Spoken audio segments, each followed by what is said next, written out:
Hello, everybody. Welcome to another episode of the Black Spitter Music Vidcast with me, Andy Rodriguez, and our co-host Al Horta. How's it going, Al? Oh, it's going good, and had a I long hear you. day, but I made it. Well, thanks for being able to make it. And I know that a long day at work is a long day at work, but sometimes when you get to do this, it kind of eases your mind, and you get to chit chat a Oh, little bit. And I was just gonna say that, man. It's kind of like now. It's like I feel good. I feel relaxed now, and I'm home. I took a shower, ate, and got ready for the podcast. So yeah, yeah, cool. It always let's feels good introduce to our be here. guests, man. Yeah, our guest for the second time on here is the great Jimmy James Swartz. How's it going, Jimmy? Doing pretty good. Fighting a nasty head cold, but I'm happy to be on here. It's thank you for having me back. So All right. it's a great year in music, and I'm excited to dive into it. Yep. And also with us is DJ Metal Mike Tyler. How's it going, Mike? It's going good, man. Thanks for asking. Like I said, it's just been crazy busy at work, but the job of an infection preventionist is never done. Yeah, Let's yeah. just put it It that never way. is. But thank you for all the work that you do to keep everybody safe in your Ah, community and yeah, everybody it else. ain't easy, brother, but yeah, thank you. Yeah. And once again, Mike, it's always a pleasure. Every time you're on here, it's always a good time. So Well, hey, man, same here. anytime, because I don't know if you know this, but the podcast that I'm a part of, the plug, we're kind of in limbo. Bushy's Yeah. still waiting for internet, because he moved. And I guess Where did things you just go? run real slow in North Carolina, man, because we're Jeez, still it's been waiting. like 3 months. It's been a minute. Yeah. It's It's like been a long time. almost to the point where I'm about, damn, man, I might just have to start a podcast of my own. I ain't leaving the plug, Bushy. Right. You're listening.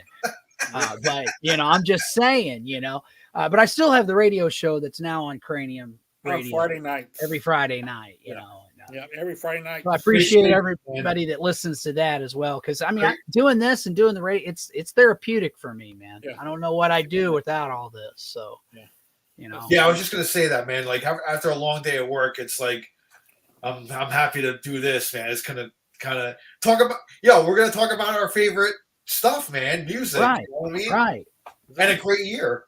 And it is a great year. Yeah. Sometimes I think it gets a little overshadowed because even I always say, and I still believe this and I know that we're talking about all genres of music, but Yeah. in my opinion, 1980, while a shitty year when it came to losing a lot of great people like John Lennon and John Bonham and Bon Scott and the like, it was also a great year in music, though, especially hard rock and heavy metal. Maybe the greatest year in hard rock and heavy metal. Yeah, I know I'm kind of narrowing it down with that, but man, hard there was a to- lot of great albums. it's hard to argue that, man. Yeah, yeah. But But 81 hey, 1981 is no slouch, man. ain't too shabby. No, and not only that, there was other great albums, that came out, in other genres too. So Yeah, there was. So if y'all haven't figured out, we're talking about 1981 today. We're gonna be ranking our albums of 1981. This year, when I was thinking about how decades go when it comes to music, it seems to be the front end of the decade is always the most nourished of music because towards the end of the year it starts to get saturated with wannabes. But it just seems like in the beginning of the 60s, beginning of the 70s, beginning of the 80s, beginning of the 90s, it's always great stuff. So we're going to be talking about 1981. But before we hit that, let's do what's spinning. So Jimmy, what have you been listening to lately? Been listening to a lot of great 1981 releases, but aside from that, one of the things I wanted to highlight, I don't know if you can see, it's Yeah. the Neil Morse Band. Oh, And I don't cool. know if you guys are familiar with the Neil Morse I Band. am. Man. So it's Mike Portnoy on drums and just an incredible cast of musicians. Obviously Neil Morse from Spock's Beard. And if you're a fan of progressive music, it's right up your alley. Obviously Portnoy. But what makes this incredibly special is every member of the band can sing, and they have these airtight Beatle-esque harmonies Oh wow. that are phenomenal. And What- to me, this is the best thing Mike Portnoy's ever played on, and I love Dream Theater. Oh, I think this, and there's a companion release to this. This is Similitude of a Dream, and it's actually loosely based on Pilgrim's Progress. And there's the next release is another double, it's actually triple LP, double CD. That's a companion to that. And Portnoy's even said that those are two of his favorite things that he's ever worked on, and I agree. It's start to front, both those records are just unbelievable and phenomenal playing, singing, great songwriting all across the board. so what's that again? What's it called again? Because I'm going to check this out. It's the Neil Morse Band, The Neil- Morse. Yeah, and And- Neil is Neal, I believe. Yeah, sorry. like Neil Neil- Adams. Neil Morse. Morse, like Morse code. Like Okay. Steve Morse, Neil Morse. Yeah. Okay, Yeah. I cool. never saw the Neil Morse band live, but I did see Transatlantic live, Oh, yeah. which is it's Neil Morse and Portnoy in that band too. Yeah. And the bass player Pete from Marillion. Marillion. Yeah. And And the guy from the Flower Kings. yes. I can't think of his name. And But that, they were that was a phenomenal band too. You know, It's a Prague supergroup, is what it is. Yeah. Transatlantic. So if you're gonna check out Neil Morse band, just check out, I guess, Transatlantic as well. Mhm. And isn't he a part of Flying Colors as well, or no? Yeah, Yeah. both those guys are in Flying Colors. Actually, Mike has recorded more records with Neil than he has anybody else. Yeah. Oh, Yeah, wow. he's It's- recorded a lot with him, man. Well, Neil Morse, writes a Prague epic once a week. Like, I mean, the guy is just constantly putting stuff out, and Mike's Yeah, played on Spock's- most of that. Spock's Beard was good too back, when he was in it. Yeah, phenomenal. Yeah. They have a Beatles cover band too called Yellow Matter Custard. Yeah. That it's Paul Gilbert, Neil Morse, and Mike Portnoy, and I forget who plays bass, but there's some stuff on YouTube. It's phenomenal. Yeah. Oh, wow. Pretty great. That's pretty cool stuff to check out. What about you, Mike? What have you been listening to lately, man? Right now, I've been on a. Have you ever heard of a band? They're from Sweden. They're called Blues Pills. They're like psychedelic stoner rock from Sweden. Yeah, they're they've got an album that's getting ready to drop at any time, I believe in August, called Birthday, and I pre-ordered it, and with that I've gotten, because I bought the album, I got the digital downloads, and they gave me 4 songs free, and I've been listening to that a lot, plus some of their other albums. They came out, their first album was 2014, self-titled, and then they got Lady in Gold, which came out in 2016, and they'll do like live versions of those albums later. Like in 2015, Blues Pills Live, Lady in Gold Live, and then 2020's Holy Moly. And then, like I said, this upcoming album. And like I said, they're kind of like hard rock, blues rock with some psychedelia mixed in. They're on the Nuclear Blast label, which is mostly a hard rock metal label, but I really dig them a lot. And the lead singer, she's just got such a beautiful voice. Aline Larson, I believe is how you pronounce her name. But they're really, really cool. So that's what I've been checking out lately. She can belt it out too. Just kind of got Blues Pills, right? yeah, blues, like the blues, pills. Pills Yeah, they're really cool. I dig them, man. from Sweden. cool. Okay. Yep. And they're female fronted. I gotta check them out. Yeah, and like I said, they got a few albums out, and then they got the new album. I think it's coming out sometime in August. Like I said, I liked it so well, I pre-ordered it, but I have now I've got all their discography digitally. I don't have, this will be my first physical copy. I mean, I'd love to be able to buy everybody's vinyl, but Right, of course. and CDs for that matter. But I what's really weird with me is I have a huge music collection, but it's in a lot of different formats: vinyl, CDs, and digital format, which I have to. It's very, I mean, it's essential for me being an online DJ. I mean, Right. there would be no other way for me to do it really. So, Yeah, but the only format I don't use anymore is cassette. I'm sorry for all those trendoid dudes. No offense, man, but I don't get it. I mean, I used it at the time because it was all we had, but I don't get these people because, and I'll tell you why. Because like with vinyl or even CDs, if you take care of it, it'll last for a really long time, if not forever. A tape, even if you just set it on a shelf and never play it, it's going to deteriorate. They're not made to last, man. So I'm just like, what next? 8 tracks? I don't know. I don't get it. But hey, anybody out there that does, you do you, boo. Don't get, all butthurt like, fuck you, Mo Mike. No, it's cool, dude. It's cool. I just don't get it. Vinyl I get. CDs I still get. Yeah. Don't get cassettes. I did in 1985. But not now. Yeah, I still use my cassettes from 1985. But do you buy any new albums on cassette? No. That's what I'm saying. Like if you go to like a lot of these bands' band camps, they'll actually offer it on cassette. I'm like, really? Do people really? Apparently they do. There are some new cassettes again. Yeah. Yeah, I don't quite. Again, you do you. I'm not knocking you really. I just don't get it because I'm like, but it's not gonna. They're not made to last, Right. Yeah. Where, your records, CDs, if you take care of them, decades. Mm-hmm. Wasn't it Cheap Trick that did, I think the latest they put out on 8-track. So they said they could have the #1 selling 8-track. Oh, that's awesome. That's funny. That's funny. And that's so Cheap Trickish of them. That's their sense of humor. It's always had. Yeah. That's one thing I always liked about Cheap Trick. They never really took themselves seriously, or too seriously anyway, I should say. Man, that's a great band right there. And as I've gotten older, I've just appreciated them so much more. I always liked them, but I listen to some of their stuff now and I'm like, damn, Japan's right. They kind of are the American Beatles in a way.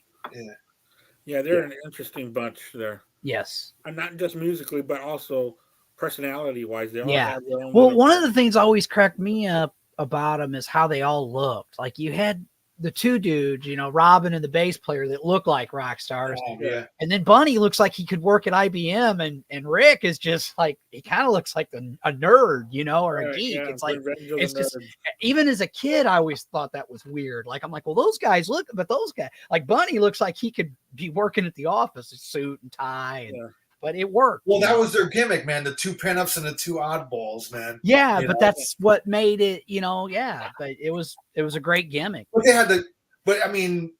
didn't really need a gimmick either. I mean, they had great stuff to back it up. No, I mean, the songwriting and the musicianship was already there, but I think maybe that was their point is at the end of the day, it doesn't, and I've always said that I don't care what a band looks like. I mean, you can look as theatrical as you want, or you could just be a bunch of dudes wearing normal clothes, or you can come out looking like you work for freaking Elon Musk, suit and tie, and I don't care. It's the music that matters. They could wear dildos on top of their head. As long as the music rocks, because I'll meet some people like they'll hold the theatricality against a band. And I'm like, but shouldn't the music be what matters ultimately?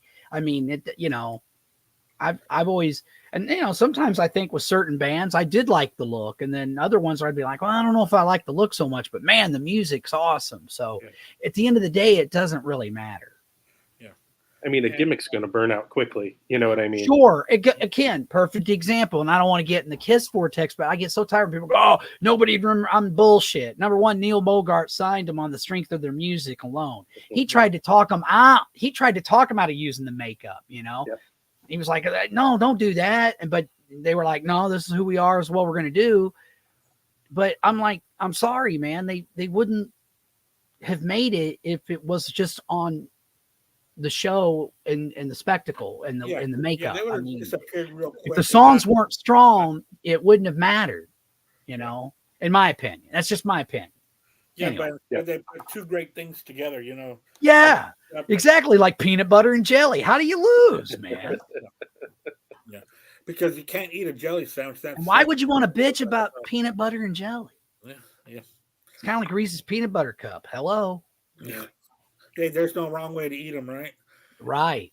Yeah. Hey, Hey, what have you been spinning, man? So like not this past weekend, the weekend before, I went to go. My wife and I and some friends went to go see Styx, Foreigner, and John Waite. So I kind of like pulled this one out because I saw John Waite like maybe 2 years earlier in New Jersey, and I bought this CD. It was a single CD, actually signed by John Waite too. Cool. I can see the. How is he live? I've never seen John. He was awesome, man. I mean, I don't know, man. He must be drinking the vampire juice or something because he looks great and he sounds awesome, dude. Mm-hmm. And I was like, he blew me away again, because I saw, and this was more. Now this time it was because when I saw him like 2 years ago in New Jersey, it was like a little more stripped down. It was just him and another guy. It was a bit more acoustic. This one was a full on band, and he sounded great. They rocked. They were great, and they touched on like pretty much the Babies, his solo career, Bad English, like everything, Cool. and his voice sounded great. So yeah, I pulled out this CD, the single. It's a bunch of his singles. It's got like 18 tracks on it, a bunch of tracks, and pretty much all the stuff that was singles, from his career, from the Babies onto solo onto Bad English. It's like the last 4 songs are actually like live tracks. So the big Bad English hit, When I See You Smile, he does it live on here. It's got Missing You, which is his biggest hit. I love that song. Yeah. So I mean, but it's got like Baby stuff on here and stuff like that. So I mean, he's got a great voice, man. I always always had had a a dug John Waite, man. So Hell yeah. that's why I've been spinning his singles CD here. So That's I awesome. think he had it on sale on the show I saw in New Jersey. I think it was only like $10 for the CD, and it was signed. So I'm like, hey, fuck it, man. Cool. Yeah. So that's what I got spinning. I'm going to be seeing some awesome concerts this weekend. I'm going to see Primus on Saturday. I'm seeing cool. Orbit Culture on Sunday, and then next Saturday I'm seeing John Fogerty. Ooh, that's yes, fun. Yes, I'm really looking forward to that. Who's Primus playing with? Anybody else, or just them on their own? Coheed and Cambria. Oh, okay. Yeah, they're doing a tour with them, right? Yeah, Okay. which I'm not this is the thing. I'm like, all right, well, let's see. I'm not the world's biggest. I'm not like a hater, but I'm not really the world's biggest Coheed and Cambria fan. But I'm like, all right, man, let's see them prove it. If I go see them live and they blow me away, you just never know. Sometimes you'll notice something about a band live that you never, you know what I mean? And you'll kind of have a new appreciation for them. Yeah. My buddy, who's also my co-host on the Metal Mike Show, Bill Roseberry, he wasn't real big on Death Angel until he saw him live. And then he was like, holy shit. And I was like, and I just want to smack him and go, I fucking told you, Death Angel rules. But hey, I digress. Yeah. But I'm really looking forward to especially John Fogerty. I love CCR and have you ever seen him before? No, this will be the first one. Dude. It's George Thorogood's opening, so I'm really looking forward to that. Man. Hell yeah, man. George Thorogood. Oh, okay. And I've never seen him either, so again, I'm really stoked. I've never seen. Now I've seen Primus several times. I've never seen Orbit Culture either, so I'm looking forward to that as well. I've seen Coheed and Cambria just because they were part of a package. Their music is okay, but I've seen Fogerty twice, so you're gonna love that. Hell yeah, Fogerty's awesome, dude. Yeah, he is.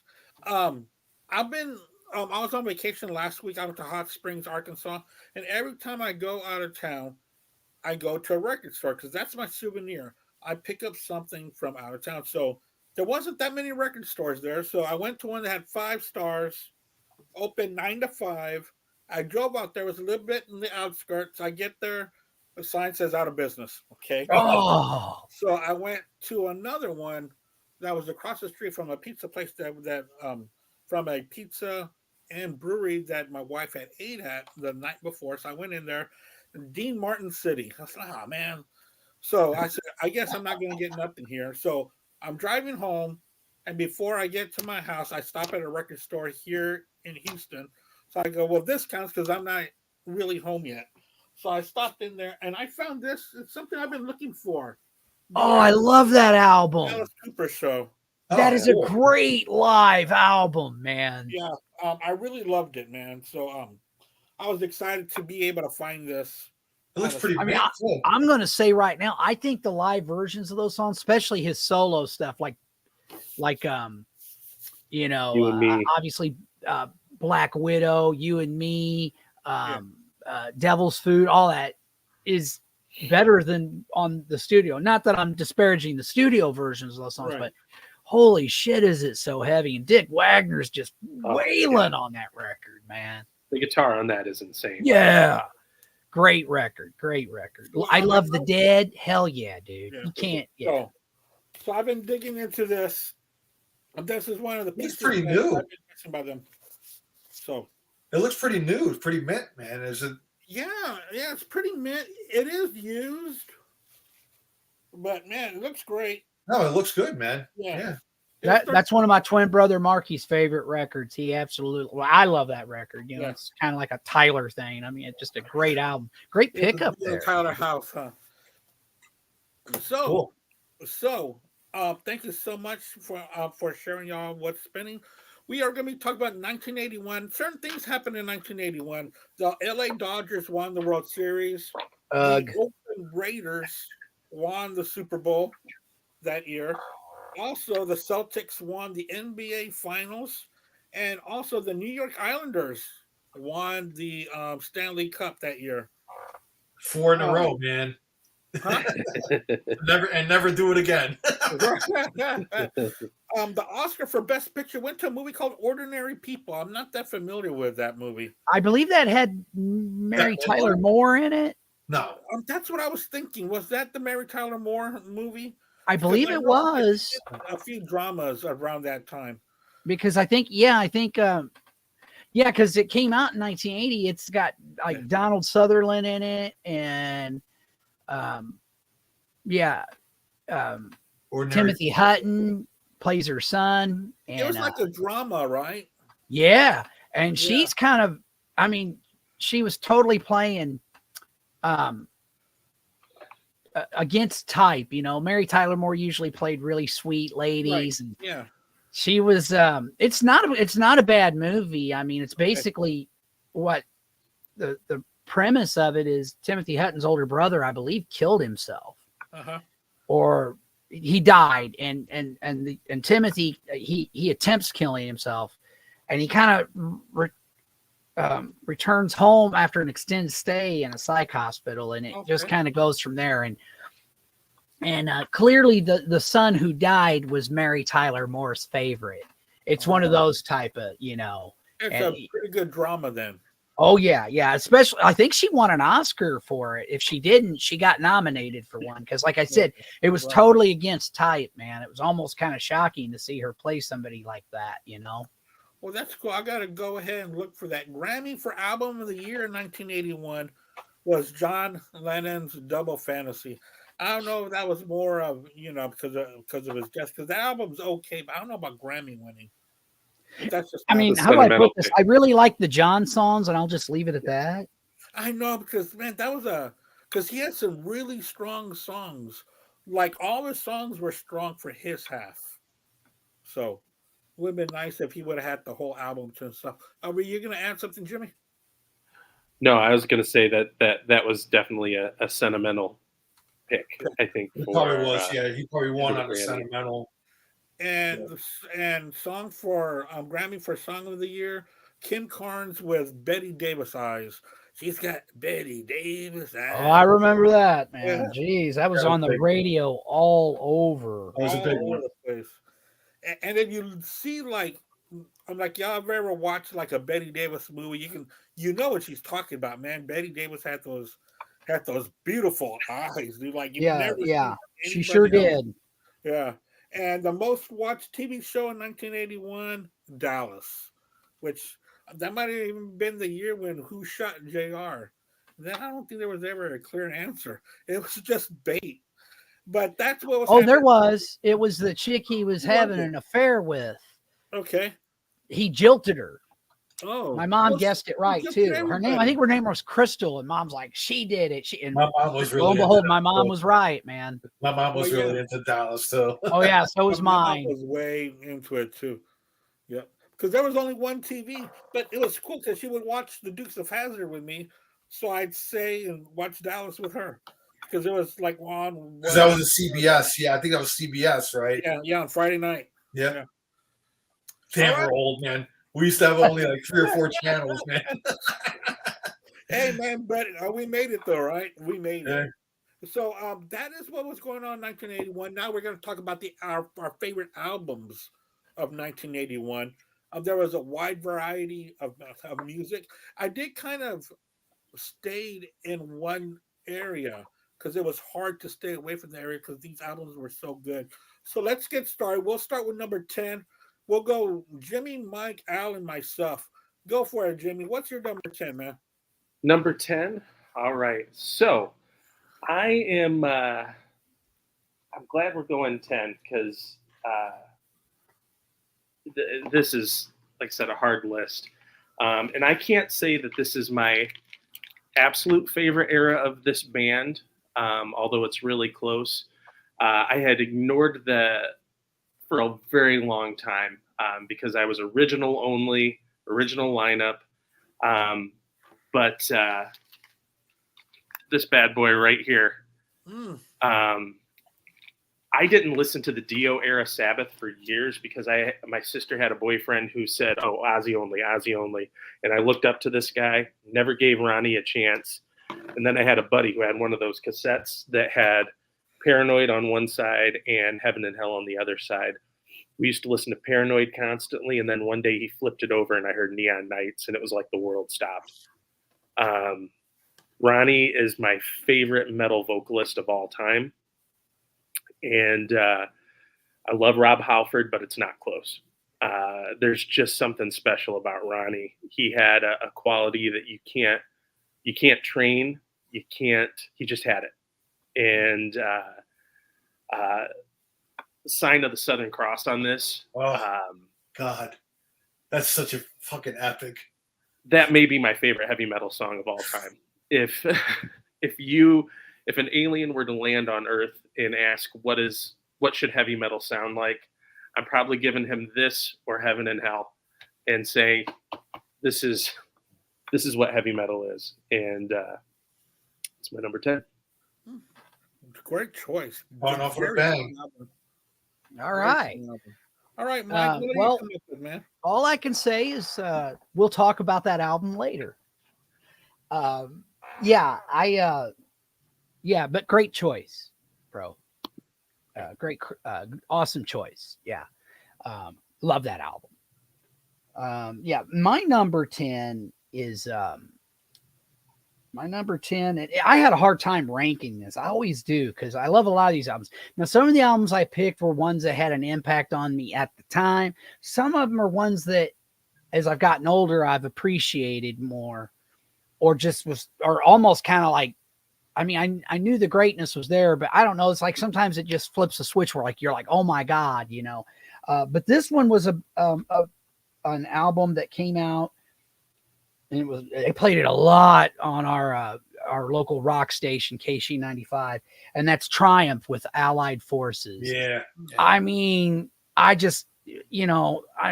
Fool for Your Love, Magic Power. There is not a bad song on this album. It's fantastic in my opinion. Fight the Good Fight. I mean, come on, man. I mean, one of the things I always loved about Triumph was if you listen to their lyrics, it's always about overcoming adversity and it's uplifting, man. Yeah, very uplifting, and very positive. And I think we need that sometimes more in music. I mean, don't get me wrong, I'm a metal guy, so I appreciate the doom and gloom, but I also like bands that, and it's not just like rock bands. I mean, I've always loved bands like Suicidal Tendencies because their lyrics are kind of the same way. Like a song like You Can't Bring Me Down always pumps me up, you know? And, this pumps me up too. I just think Triumph, it's really weird because I don't know if you guys had a chance to watch that amazing documentary that I haven't did. Yeah. You have not? No. It's fantastic. It's fantastic. If you have Amazon Prime, you can buy it. Purchase it. It's worth it, dude. It is a great documentary. Of course, I think those guys do a great job in everything they've done. Boehner Films, Sam Dunn, and I forget his partner. They do a great job. yeah, because I mean, Triumph, man, it's just it. I mean, they were just such a great band, and it's almost like in a way they've kind of been forgotten about. Yeah. And I don't think people realize. I mean, these guys were touring with people like Ozzy, and they were at the US Festival, and you know what? They kind of stole the show. Yeah. I remember when that was aired on MTV, and which I want to get that concert. I think you can finally get it now. You can get Triumphs. Yeah. That's Yeah. been available on DVD for a long time already. Yeah, and I mean, it's just I had that on video, and it's a funny story. When 5150 came out, I bought it because I love Van Halen, and I was a Sammy Hagar solo fan, and Montrose. My neighbor across the street, Kevin Barnes, he introduced me to Montrose. So, I bought 5150, and I was disappointed with it. And a friend of my big brother's, Dave, her name was Tammy. She really, really liked that record, and she loaned us the Triumph at the US Festival video cassette. And she was just after me about that, the album. So I said, I'll tell you what, you give me that Triumph video cassette concert of the US Festival, and you can have that 5150. And one of the best trades I ever made in my life. That is such an amazing concert, in my opinion. Yeah. But yeah, Triumph, what a great, great band. Triumph was really, just speaking about that video real quick, their portion of the US Festival, they were smart. They actually, in their contract, they said that they wanted to own the video, the rights to the video right off the get-go. If you notice, they're the only band from that US Festival that's ever officially released. I know, but man, what a lineup. And not just the metal, but even the other line, like each day had a different day. Yeah. Different genre. Yeah, heavy metal day, you had new wave day, you had, Yeah, I mean, holy shit, dude. Like, I mean, I think Judas Priest played there, and I think one of the best. Although they did officially release their on the deluxe, and that's phenomenal too. On a deluxe Screaming for Vengeance, it's on there. Yeah. I mean, just phenomenal. They were great. Everybody. I mean, Van Halen, they were all awesome. It was a great show. I mean, man, I wish I could have been there. Yeah. I was jealous of my fellow rock and metal fans when anybody lived in the West Coast, they got to see that. I was like, oh, you people are so lucky, But yeah, anyway, Triumph, great band. That's my number 10. Oh, cool. Al, what are you gonna start off with, man? All right, man. My number 10, it's the follow-up to one of the biggest rock albums of all time. I mean, it's in like the top 5 selling. And it's like, what after this album, like, where do you go, man? You know what I mean? But it's still a great album in its own right. And it's the second one with Brian Johnson, For Those About to Rock by AC/DC. 1981. After Back in Black, it's like, how the hell are you going to follow that up, man? Although, Back in Black was big, when it was released. The stature of it, there you go. Yeah, I actually don't have it on vinyl. I have it on CD, but that's packed away. I do need to get it on vinyl, though. Yeah. I think the whole Back in Black thing, the stature just kind of grew with that album, though. I mean, in 1980, 81, it was a big album, but I think now, because all these years later, it's like, I don't know how many millions I think so. I think it's like the 3rd or 4th best-selling rock album of all time. Excuse me. So yeah, for those great follow-up. I'm gonna get off because I'm coughing. So Andy, go ahead. Yeah, sure. My number 10, I'm gonna lead off with this band's debut album, and they were also at the US Festival as well. And this is their debut album that was released in 1981. And the lyrics were okay. The drums were, I could do without the cowbell more than a couple of songs, but they used it. But let me tell you something. Mick Mars was fantastic on their debut album. Motley Crue, Motley Crue, oh my God. Too Fast for Love? Too Fast for Love. I'm so sorry. Excuse me. But man, this was an okay album, but Mick Mars really made it special with his guitar playing. Vince Neil really had a fantastic performance on the vocals. Like I'm saying, Tommy Lee, if he would have laid off of that cowbell more, I mean, it was all right for a song where it kind of surprised you, but it popped up in like 3 more songs. You're like, okay, I get it. It could have been a little bit more of a heavier album if he would have stuck away from the cowbell. And the lyrics by Nikki Sixx at the time was he was starting to learn how to write. So there's a couple of songs here that are hit or miss. That's why it's at number 10. It's also at number 10 because of the strength of Mick Mars. So Too Fast for Love. His guitar tone. Yeah. His guitar tone was just dirty and just such a great rock and roll tone. And I think drove that band. I think you're right. That's a good call. Yeah, and in fact, that was always my favorite part of Motley Crue albums was, whoa, what's Mick Mars going to do on this song? I can't wait for the guitar solo of this song to hear what Mick Mars came up with, and he rarely disappointed. So that's a good start for them. It was a really good debut album for them. Mm-hmm. Okay, I was gonna say he came in a. I mean, he was surrounded by shredders, or that whole scene was shredders, and he was never a real shredder in the vein of a George Lynch or Eddie Van Halen or anything like that. But he always wrote really interesting guitar parts, and like I said, his tone just drove that band. And for a guy to stand out like that in a field of technical gymnastics, I think is a testament to what a good guitar player he is. I think that's what set them apart, actually, was him. Well, he was 10 years older than like all the other guys, so he was already a seasoned veteran, like in the 70s. Like he played, a lot. He had already played a lot, and those other guys really were pretty like new. They were to the same. They were young. I mean, Tommy Lee was only fucking 18 years old or something. When that album came out. Yeah, man, that's a great pick though. I can't believe the title escaped me. I'm so embarrassed, but what? It happens, huh? What happened? Oh, the title escaped me. I was like, Too Fast for Love. Yeah, Too Fast for Love.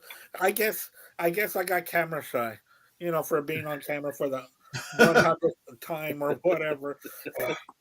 All right, number 9, Jimmy. All right, I'm going to go with something a little bit different. I think these guys are one of the best melodic rock bands that we don't talk about in the States far enough. And this album, East Side Story by Squeeze, I think Tempted is one of the greatest pop songs of all time. I never get sick of that song. Anytime it comes on the radio, I'm singing it for the next day or two. It's in my head right now. I won't sing it for you. I'll spare you.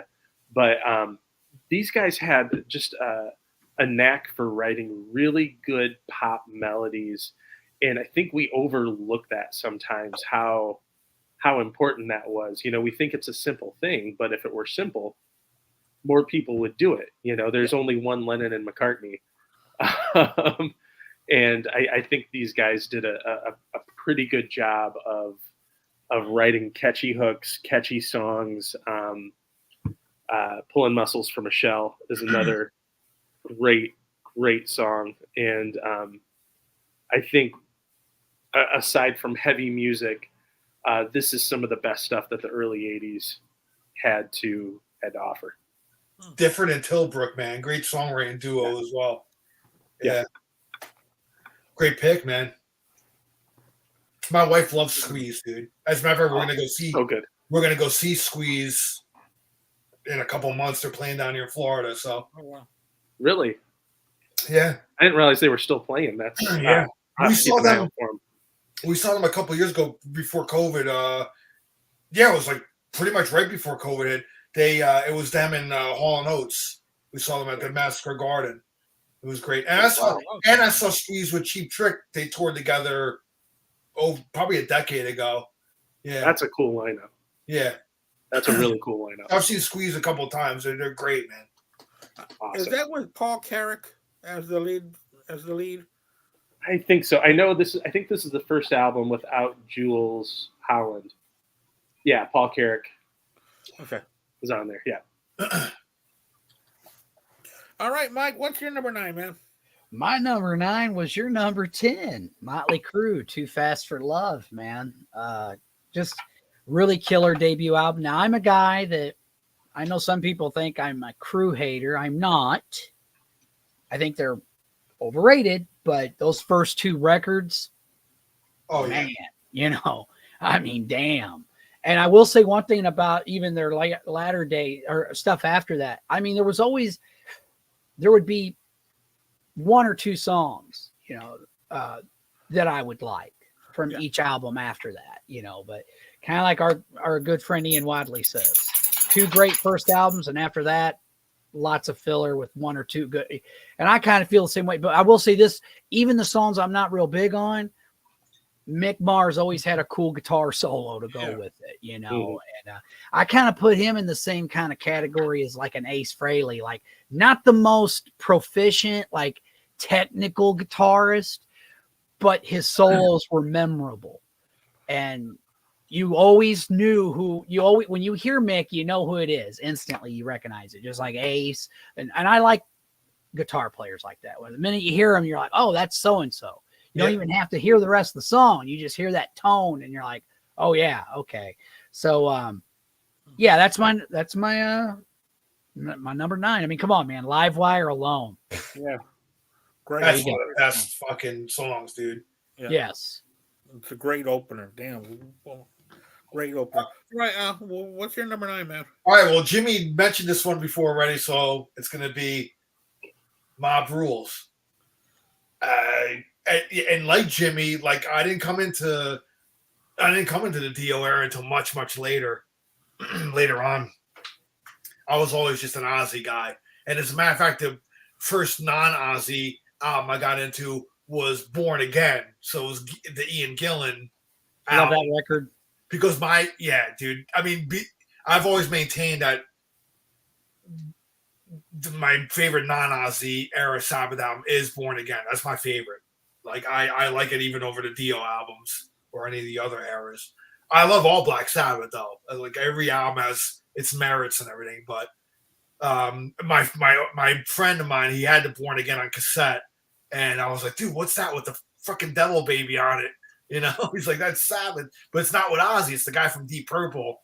And I listened to it, and I was like, dude, it's so heavy and evil. But anyway, that's a little off topic. Getting back to this one, and when I discovered the Dio era later on, I mean, this, and like Jimmy said, fucking, Sign of the Southern Cross, that's one of the greatest epic metal songs of all time, dude. I mean, every time I You know what? That's too much metal for one hand. every time I hear that song, I mean, I get goosebumps, man. Just the riffs that like just Tony comes up with, and the way Ronnie sings it's just so it's beyond epic, man. I don't know. It just Ronnie and epic just kind of go together. You know what I mean? It's just meant to be, So, but yeah, it's gonna be my number 9, man. Mob Rules. I mean, every song on this is great too. I love.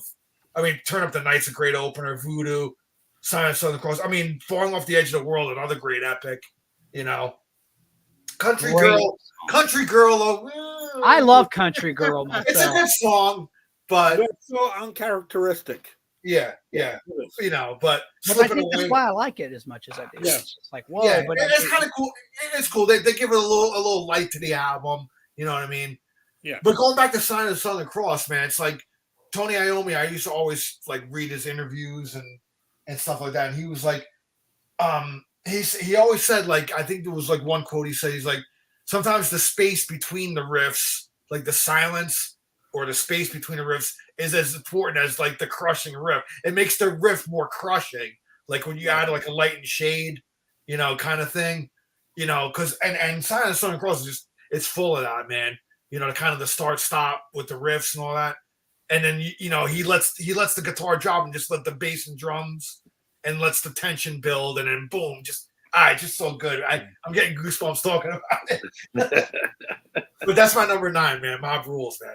great. Love Album. I mean, actually, like looking at my list now, I should have probably put it higher. But I mean, all these albums are so great. It's hard to even rank them. You know what I mean? So. Well, I'm gonna same thing as Al. Mob Rules is my number 9. There you go. So Jimmy and Al already talked enough about it, and it sounds like Mike's going to talk about it a little bit later. Mob Rules is my number 9. So go ahead, Jimmy. What's your number 8, man? All right, this one again. I tried to hit on some albums that I think, obviously, we're going to have a lot of crossover, and I tried to think of some records that maybe not all of us would have. And this one is my favorite album by this band, and it's the second album by the Pretenders. Yeah. Oh, great Good record. It just, what a great punk feel, and talk about great guitar that is, it's not complex, it's not overly technical, but fitting the song perfectly. I think of Elliot Easton from the Cars, always wrote the perfect guitar parts. They weren't crazy, they weren't overly complex, but they always fit the song perfectly, and that's what you have here. And there's such a great punk vibe to this, but there's also kind of these sweet, tender moments that Chrissie Hynde brings, and she's brilliant. Yeah. So this is by far my favorite Pretenders album. So that's my number 8. Man. It's funny, when I first heard the Pretenders, and I thought that they were English. Like, they looked English to me. Like, I thought, until I heard her talk, and I'm like, oh, she's an American.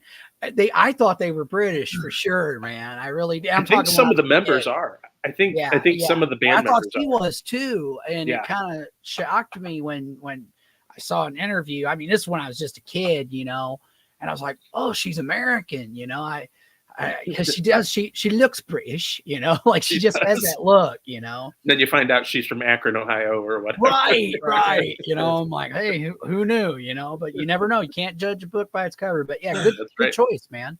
Yeah, but the video, Brass in Pocket, it looks like it was shot in England.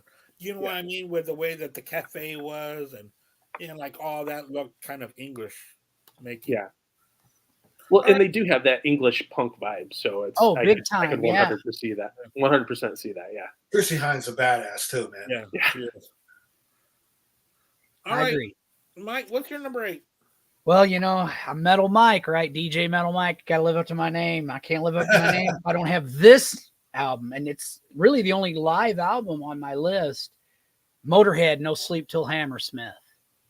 I mean, I love the early Motorhead albums, and they're great, but I love it's kind of like Kiss Alive. Like, I like the Kiss Alive versions of those songs better than I do the studio albums. Not that I don't love the studio, I do, but same with Motorhead, man. I mean, my God, it's just so fierce and heavy, and the band was just firing on all cylinders. So, yeah. Everything louder than everything. Yeah. I mean, No Sleep Till Hammersmith. You can't lose. That's my number 8. Oh, what's your number 8, man? My number 8, and Metal Mike touched on this one. I'm going Allied Forces by Triumph. Oh. Yeah, this great album. Probably like their peak. It might be their peak album. Really, I think it's their best-selling album. Probably has their biggest hits on there with "Fight the Good Fight" and "Magic Power." Yeah. And again, man, like Mike was saying, they were always kind of like a more uplifting kind of lyrically and things like that. It wasn't really, they were just great. They get overshadowed a bit, being a 3-piece from Canada. They always got put under Rush a bit. They're nothing like Rush, though. They're both power trios. But but that's really, and they have 2 singers that have it singing a high register, but that's really where the comparisons end. I mean, they're not really anything really like each other. Although some of the early Triumph, there was touches of a little bit of prog on a couple songs, but that's the way it was in the 70s, it's kind of I mean, but I still think that they were different enough. And like you said, I think honestly, the only reason why they were compared is because they were a power trio. from Canada. Yeah. If they were American or British, or I'm not saying there wouldn't have been another power trio, but I don't think there would have been as much of a comparison. Yeah. Also, Triumph just put on, not that Rush doesn't put on great shows, because they do, but Triumph was all about. They were known for the light show, man. Yeah, they were all about, I mean, it rivaled. And They said that their light show really rivaled Kiss's, man. You know. it did. Yeah. Oh yeah. Like if you saw them in the '80s and like it was. But that's what was so awesome. They played in the day us festival. Like, we don't need to, we can still kick your ass without our light show, and they did. And I remember in like 1986 or 87, they were touring. They were doing a show in New Jersey, and a couple of my friends wanted to go see them. And to this day, I regret like not going with that, man, and I think Yngwie Malmsteen and Loudness opened up for them. Oh shit! I think it was the wow. It wasn't the Surveillance tour; it was the album before that. And I'm spacing on the name right now, but was it the Never Surrender? No, it was the Sport of Kings tour. Oh, Sport of Kings. Yeah, that album came out in '86. So, yeah, I remember my friends wanted to go see him, and I remember one of my friends was a guitar. No, he actually was a keyboard player, but he wanted to go see him, and he came back, and I was like, dude, how was it, man? He was like Triumph was, because he was a big Triumph fan. So really, I kind of got into Triumph because of him. But he said, man, I saw Yngwie open up, and he was just freaking amazing, and Loudness too. So you got like Takasaki, you got Yngwie Malmsteen and Rick Emmett all on like one fucking stage, dude. Yeah. That's guitar playing like extraordinary right there, dude. Yeah, no shit. Unbelievable. Yeah, so, I never got to see Triumph, unfortunately. Yeah, me neither, man. That's the big regret I have, man. Well, for me, it wasn't. It's regret for sure, but I didn't.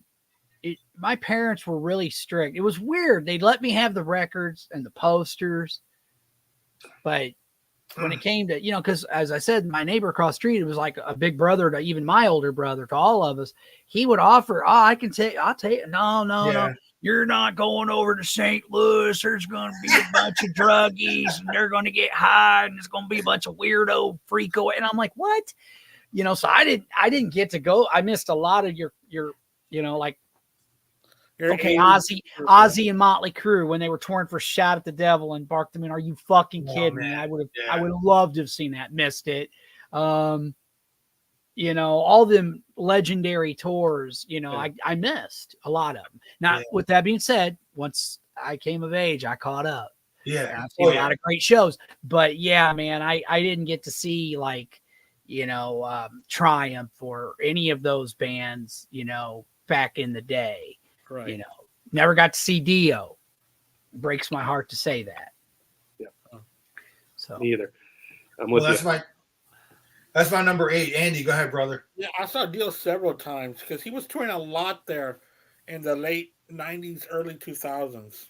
He was coming to Houston. I know, and what's weird is it went past my radar, Andy. I had no idea, and it's not that I wasn't going to concerts and stuff, but I didn't hear like, hey, Dio's coming, because some of the venues he was playing, I'm like, are you fucking kidding me? If I had known, I would have went, had not a clue. Because as much as I love Ronnie, I kind of tuned out after a certain period, and it's not that I didn't love him, but it was just, there was other bands that were just kind of grabbing my attention, Now I went back and I've listened to those records, and I think a lot of them are really good, but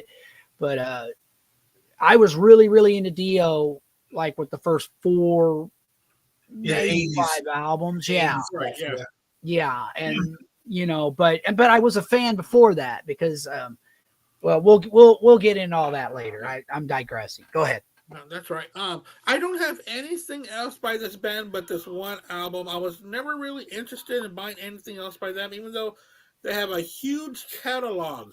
But this 1981 album, I had bought it used, and I was all like, well, you know what? I'll give it a shot. And I loved it. And when I was going through these albums, I was like, oh, well, this was released in 81. Let me see if it'll make the cut. And it sure did. UFO, The Wild, The Willing, and The Innocents. Wow, dude. You got to go back and listen to a great album.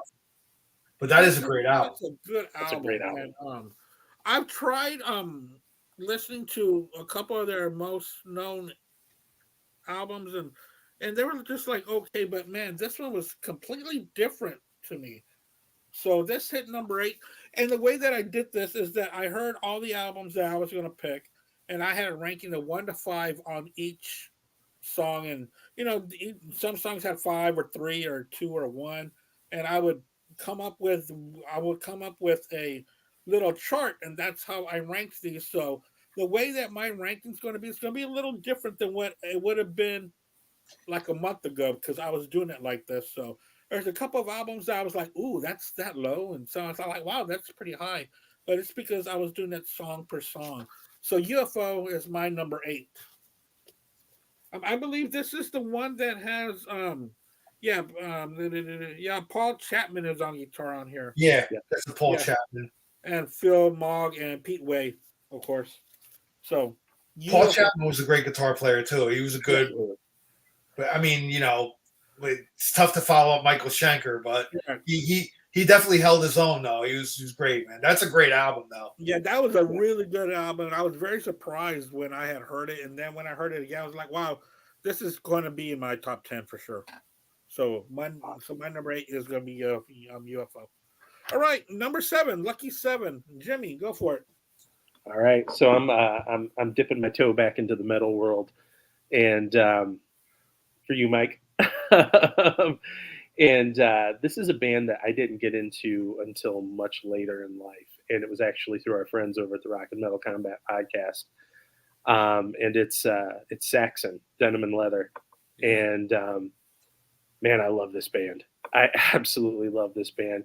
I think one of the cool things about Saxon, you look especially kind of that new wave of British metal, there's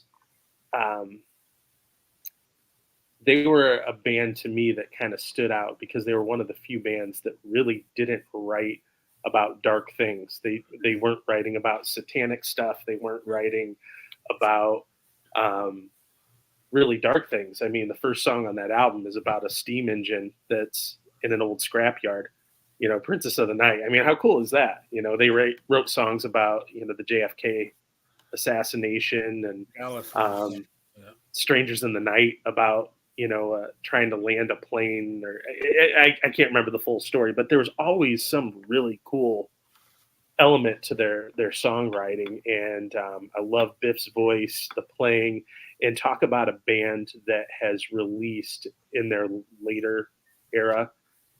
They've released some of the best traditional heavy metal albums. All right, I'm going to say something that might piss some people off, but I think their last several releases smoke what Maiden's been doing the last several albums. Yeah. Oh, sorry, and I know I'm probably going to get great. vilified and crucified by all the Maiden nuts. And don't get me wrong, I love me some Maiden, all right? But damn, man. I mean, I long for the days when they would kick the shit out of me in 4.5 minutes. Just saying. Just saying. Yeah. I'm not saying. I'm just saying. But hey, y'all, if you love what they're doing, you do you, boo. Man, I would argue, clam out, ladies. I would argue that people who say that Maiden's later output is better than Saxon's actually haven't listened to what Saxon has done. Well, and they're just, what our good friend Dr. Fuck, aka Ralph Fierro, he says on Rock and Metal Combat podcast, he flat out says if Saxon had a really cool mascot like Maiden, they probably would be more and bigger than they are, because as I said, I think the last several releases just have smoked. And I saw Saxon a few years ago. It was when they were on tour with Judas Priest, and Priest didn't come to St. Louis on that tour. So Saxon and Black Star Riders, of course, the modern version of Thin Lizzy, right. When they tour as Thin Lizzy, it's more of a tribute thing to Phil Lynott, but when they do original material, they tour as Black Star Riders. I saw them open because they were on that tour with Priest. I saw that tour too. And it was a small club, man. It was Delmar Hall, man, Saxon. And I was there that night watching Hatebreed and Crowbar, and I saw that Saxon was coming, and I went and bought tickets right then and there at the box office because I was like, I'm not going to miss my chance because I never got to see Saxon back in the day, and I wasn't going to miss my chance. And man, Biff still has it. They were phenomenal, man. They were great, very, I think underrated out of some of the new Wampum bands. You know, they were very underrated because they're great band, great pick. In my honorable mentions, but great pick.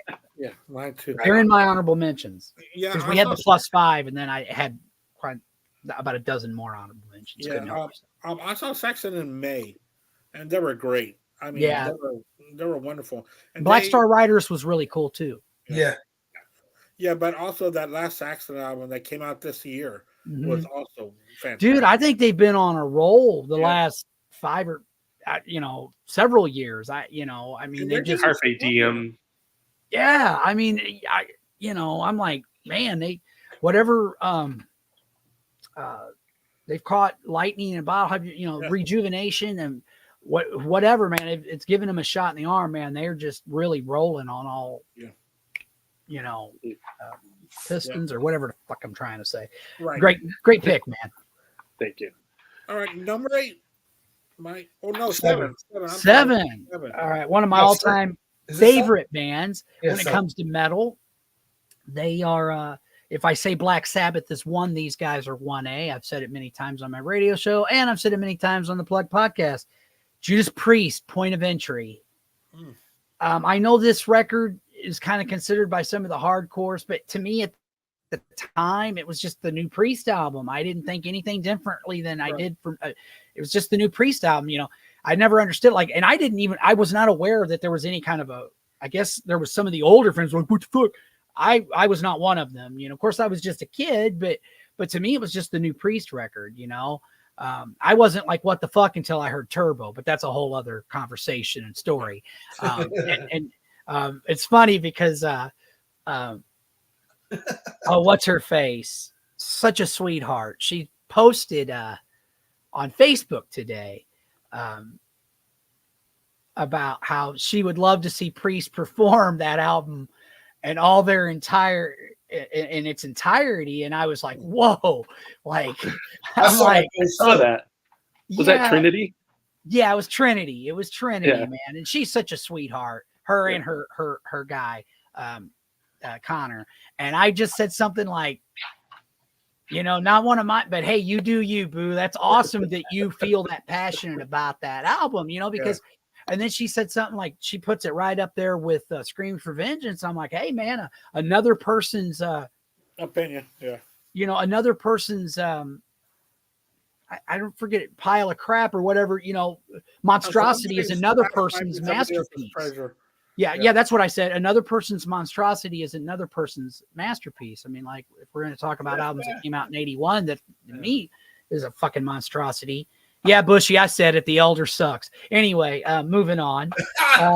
Judas Priest, Point of Entry. I think it's a great record. I agree with you. Yeah. Desert Plains is a top 5. Yeah, Desert Plains Oh, yeah. alone on that album is fucking phenomenal, dude. Well, yeah, man. I mean, even I think the trouble with that album is it's in between British Steel and Scream for Vengeance. that's it. It's okay. Dude, great analogy. I'll make another one.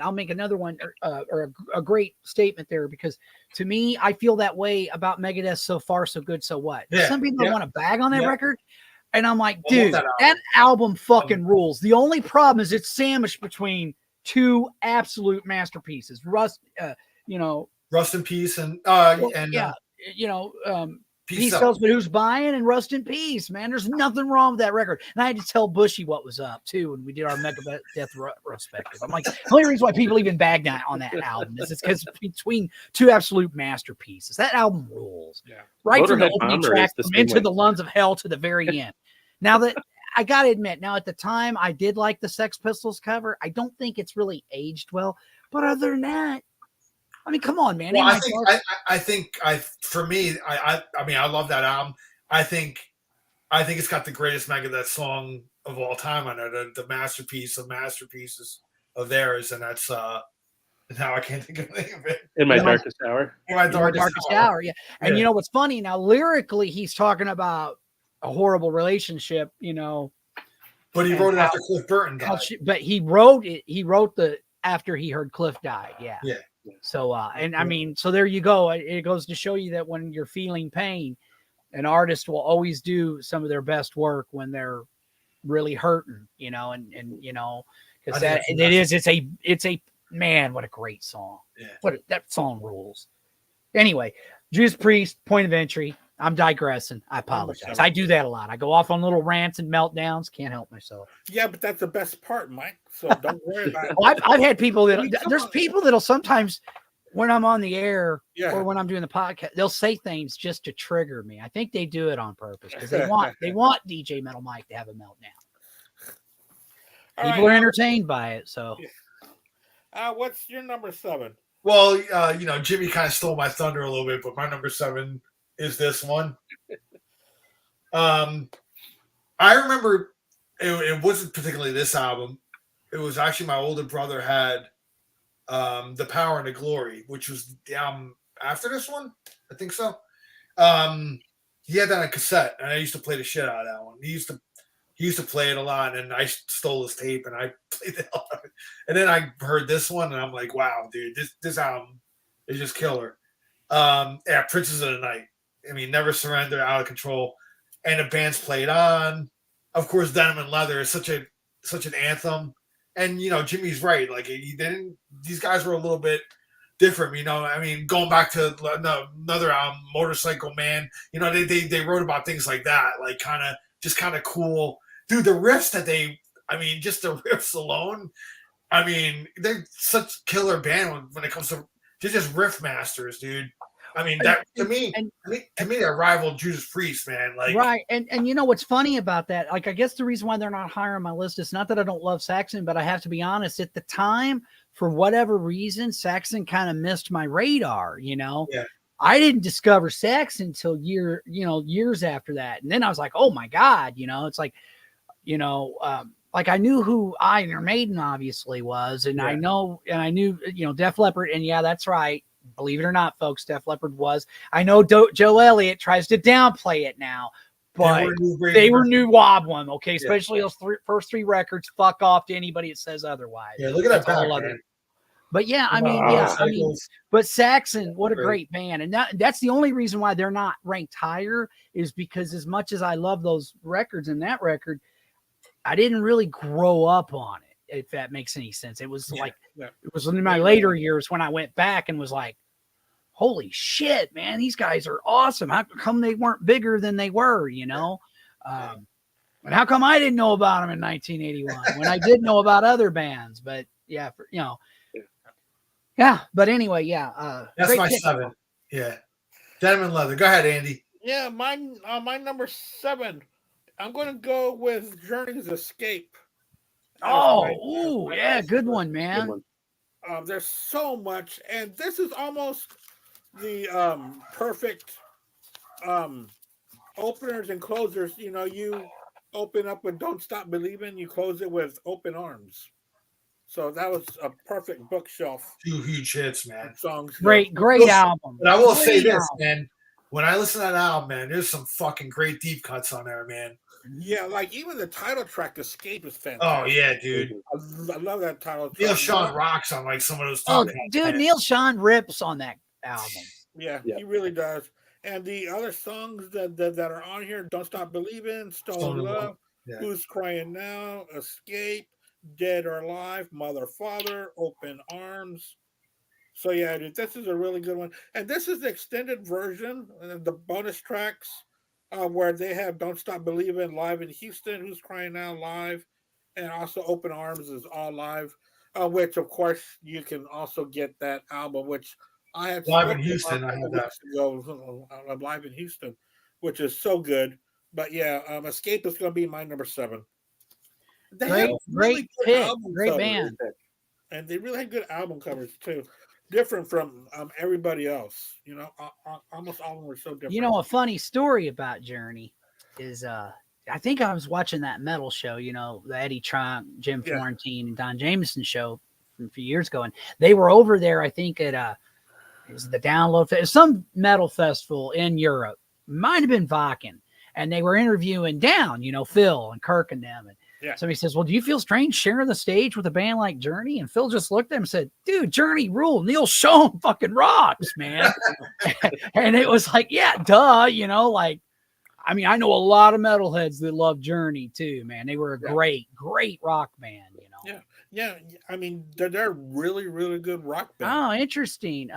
Andy, Adam NC says, been going back through the Journey catalog, and there's some really good stuff outside of the hits too. Yes, there is a lot of great deep cuts. Yeah, and a lot of them with a great guitar by Neil Schon, and that's why he is the leader of the band. That's why I know that there was a lot of fighting in between here and there during these past few years, but he is the leader of the band, and he makes the decisions for that band. He should make the decisions for the music and the business side and everything under that name. So that's what I think about that. Number 6. All right. So this one I have to have on here just for the drum fill alone. Yeah. I mean, it's the most iconic drum fill of all time, right? It's come on, man. Mike Tyson knocked a motherfucker out and they ain't over to it. He even said, let's part. He goes, dun dun. Wow. Hilarious. Absolutely. But, you talk about somebody who I read Phil's autobiography, and it's such a good read because honestly, he's really self-deprecating. And for a guy who dominated the 80s, the guy doesn't take himself too seriously, and just such a likable character. But I mean, this album really set the tone for what happened pop-wise in the 80s. Everybody wanted Phil either on their album or to produce their album. With them, yeah. Yeah, I mean, songs like I Missed Again, obviously In the Air Tonight. They do he does a kind of a soul version of Behind the Lines, which was on Duke.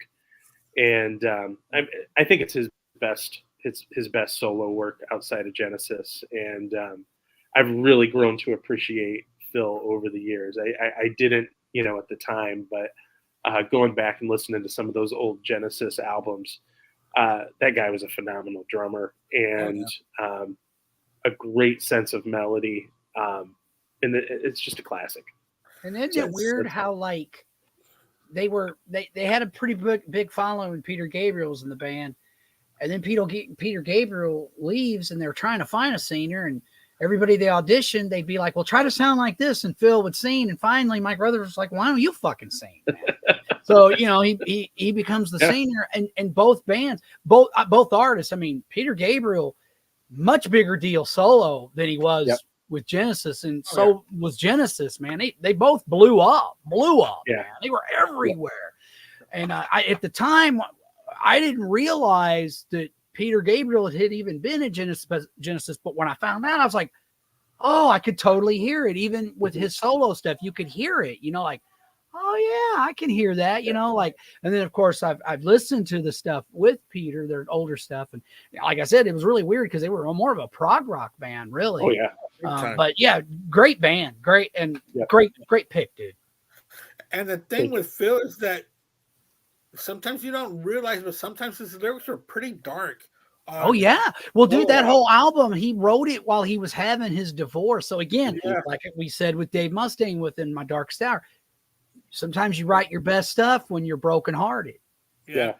And and the music might be pretty uplifting and little, oh well, this is cool, this is nice, but the lyrics are like, ugh. You're like, damn. I Missed Again is a great example of that. Yeah, Missed Again, with the horns by Earth, Wind and Fire. You're like, oh man, this is cool, but really, his life's going in a whole different direction from the sound, and he will hit on that repeatedly on Genesis in the 80s. Yep. So, and and in his book, he talked about playing some of the songs for Tony Banks, from Genesis, and Tony was like, "Hey, it's great, but it's only got 4 chords."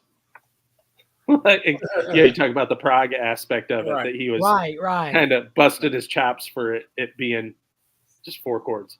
Well, Yeah. I think Phil just wanted, I think speaking for myself, not that I'm a musician, but if I were and I was in a band and I did a solo project, I would probably want it to be different than what I'm doing with these guys, I mean, so I understand that. Yeah. And it worked pretty well for Phil. Yeah, it worked real fucking well. Very, very well. I Yeah, mean, went on he was, you could argue he was as big on his own as he was with Genesis. I mean, he really was. he really sold was. a lot of records, man. I don't know that Genesis would have been playing, stadiums had it not been for Phil's I solo don't career. think so either Yeah. because he carried that band with his name. Yeah. But even though we're just talking about the music, you can talk about Invisible Touch being a fantastic album. Almost every track was great on that, and Genesis, the self-titled album was just as good, and so was Duke. And then They were on a roll, man. Yeah. I mean, he completely ruled the '80s. And Yes. like Mark Alden Taylor says, even more so than Michael Jackson and Madonna, Phil Collins was in more projects and was on top of the charts each time he came out with a different project. Yeah. So, and it's true, he was. And he'd always have like really cool guests, like when he had Eric Clapton on I Wish It Would Rain Now, which I love that song. Beautiful, beautiful ballad. Oh, And you can just feel like, man, he's just sings his heart out on that track, man. Like he was just putting it all out there, man.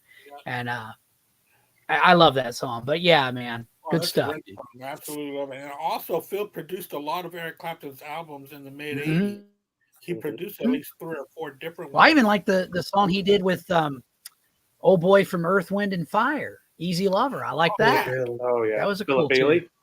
Was that Philip Bailey? Philip Bailey, yeah. Yeah. Yeah, with Philip Bailey. Yeah. And I don't think that was on an album. I think that was just a single. I think that was Philip Bailey's solo album, is what it's Very from. good. Yeah, because I think Phil might have produced that record, or he was involved with it in some aspect. I do believe. Yeah. Yeah. I think. Now, don't quote me. I'm not an expert on Earth, Wind, and Fire, even though I do like them. Yeah, it was Easy Lover was the name of the song. Yeah. She's an easy lover. I love that song. Just catchy. That's one thing I got to give Phil credit for. His tunes they would hook into your brain, man. Yeah. It was like It ear was really candy. good pop rock. Really good pop rock. Awesome. All right, Mike. What's your number 6? Yeah. 5? 6. 6. All right, man. This is my favorite album by this band. I'm also in the camp of my friends in the Rock and Metal Combat podcast. I'm a big fan of the 10-armed version of this band. Bad joke, I know. And that is High and Dry, Def Leppard. I absolutely adore this record. I loved it when my brother bought it when we were kids. It is a masterpiece as far as I'm concerned.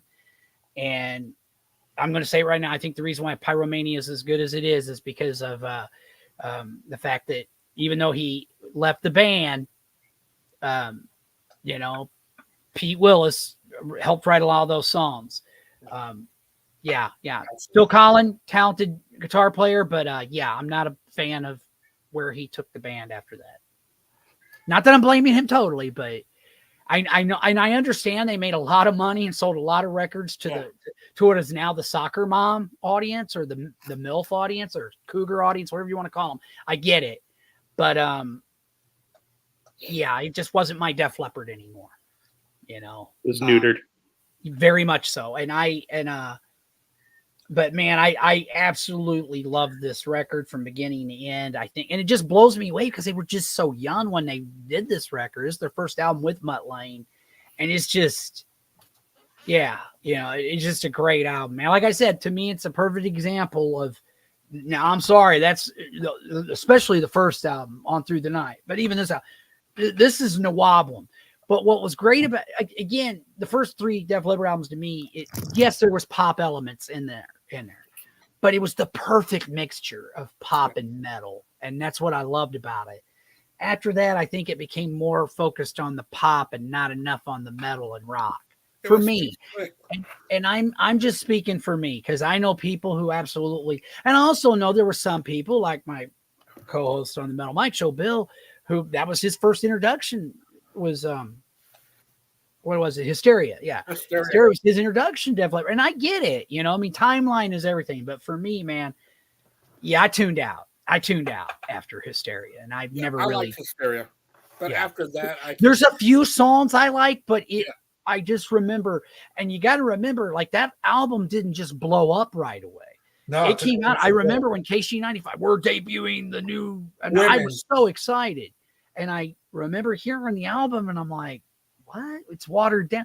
Like I liked Animal. There was like a few songs I liked, but overall I was disappointed, man. And it's just kind of been on a downhill slope for me ever since. Again, speaking for myself, any of y'all that love your Def Leppard the way they are, You do you. No, but yeah, I mean, High and Dry to me is a masterpiece. Yeah, because they fell off the cliff after Hysteria, in my opinion. Yeah, the Hysteria was kind of the beginning of the end for me. Let's just put it that way. All right, what's your pick for number 6? All right, number 6 is another power trio. Love them very much, and this is my favorite album by them. Actually, and I like the dark nature of the album. I've always dug it. It was like when I was a kid, this is a band that I really liked a lot, man. It was The Police, Ghost in the Machine. Yeah. That's my favorite. I knew album. somebody was going to have that on their list. Yeah, Ghost in the Machine is my favorite album by The Police. Actually, I love. There's a darker, like there's a dark kind of quality to it. Spirits of Material World. It's got a little light spot, little poppy, like, you know, every little thing she does is magic. And then it's kind of like back to the darkness, Invisible Sun, and, you know, Demolition Man. I mean, it's good. I love it from top to bottom. It's great album, man. And I wish I had a copy of it with me, but I don't.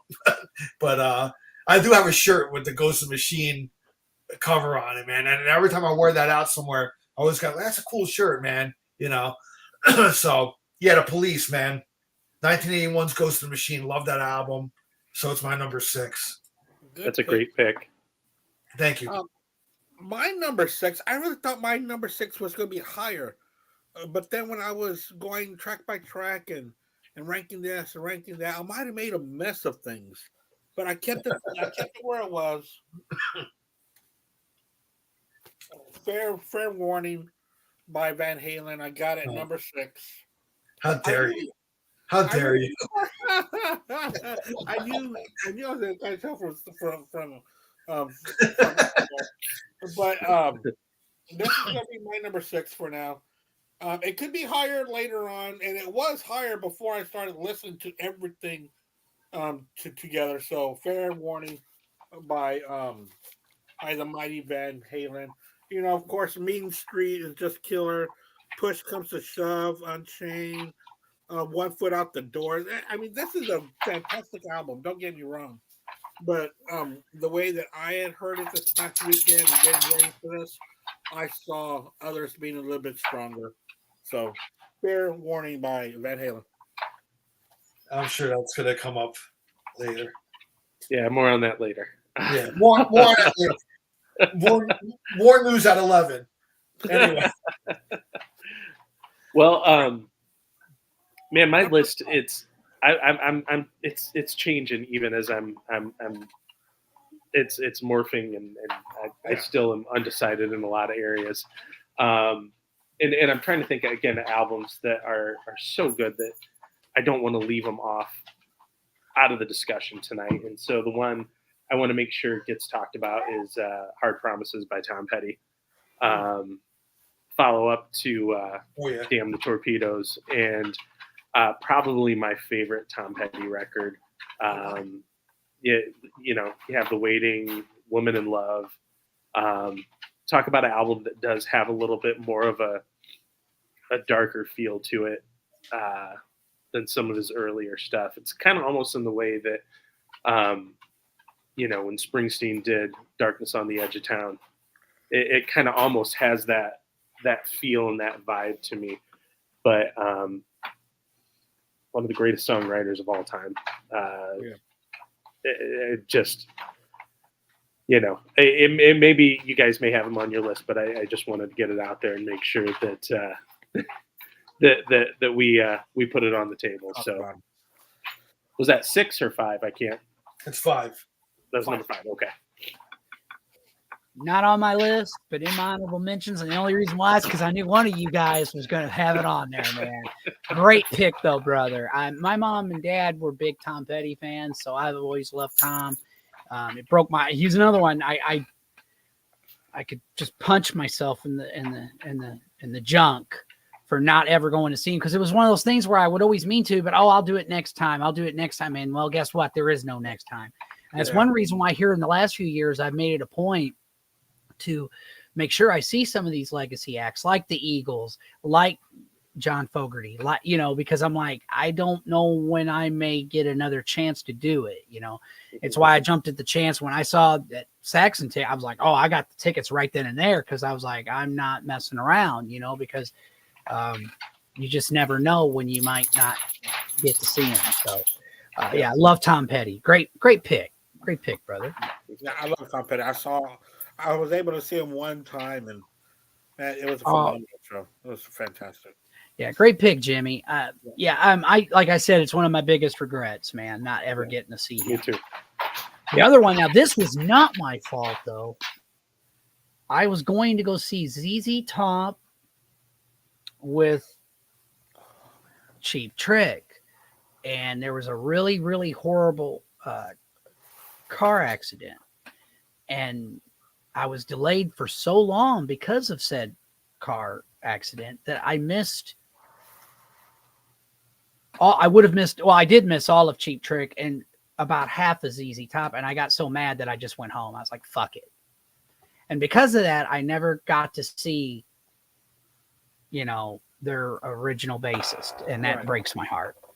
So that's tough. Yeah. So if I ever do get to see ZZ Top, it'll be cool, but it's not going to be the same. It's kind of like with the Eagles. And hey, man, Vince Gill and Deacon Fry do an amazing job filling in for Glenn Fry, but it's still not really the same. But it was a phenomenal show. I still feel like I got my money for it. They were great. Anyway, great pick, dude. My number 5 is Rush Moving Pictures. Not my favorite Rush album, but God, what a great record.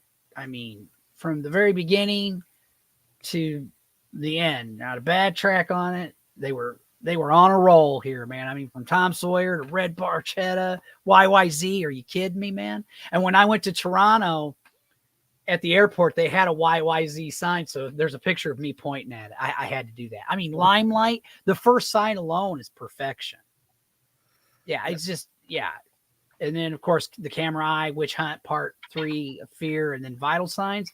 You just can't go wrong, dude. It's just a masterpiece. It is. It's a great album. Right, Al? All right, man. My number 5, Iron Maiden Killers.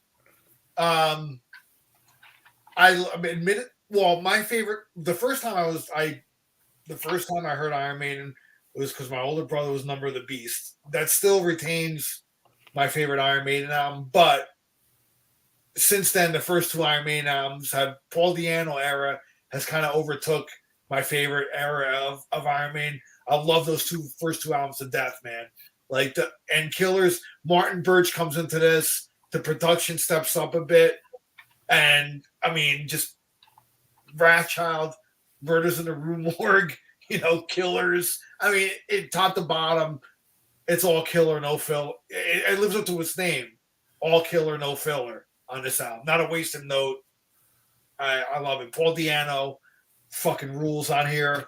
I love his voice. Well, and one thing I'd like to add, because sometimes you'll have these Di'Anno versus Dickinson arguments. Personally, I love them both. Yeah, I love them both. It's kind of like Exodus. I love all three eras of Exodus. I love Paul Bailoff. I love Zetro, and I like Rob Dukes, man. But it's cool if you have your preference. Like if you prefer Bruce or if you prefer Paul, cool.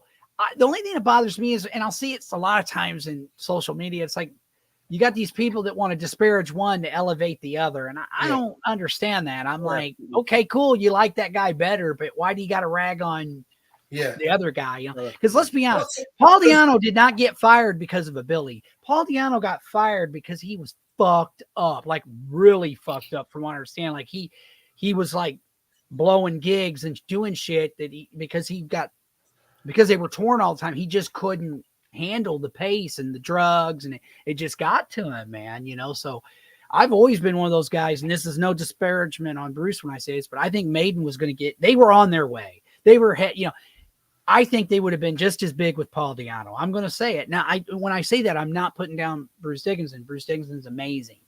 And I love those albums, especially the early albums with Bruce, man. But yeah, I don't think, you know, like when people want to go, oh, well, you know, Bruce Dickinson took them to another level. Okay, you can make that argument, but I still think they were Iron Maiden, man. They were just going, you know, if Paul don't, you know, get completely fucked up, who knows what would have happened. Again, it's all what if and conjecture, but that's just my opinion. Great pick, brother. I agree. Perfect metal album. Yeah. Perfect metal album. And, you know, like you were saying, man, like, I love both Paul and I love Bruce, man. Like, I mean, for people, it's like, oh, fuck Bruce, he sucks. It's just bullshit, bro. He doesn't suck.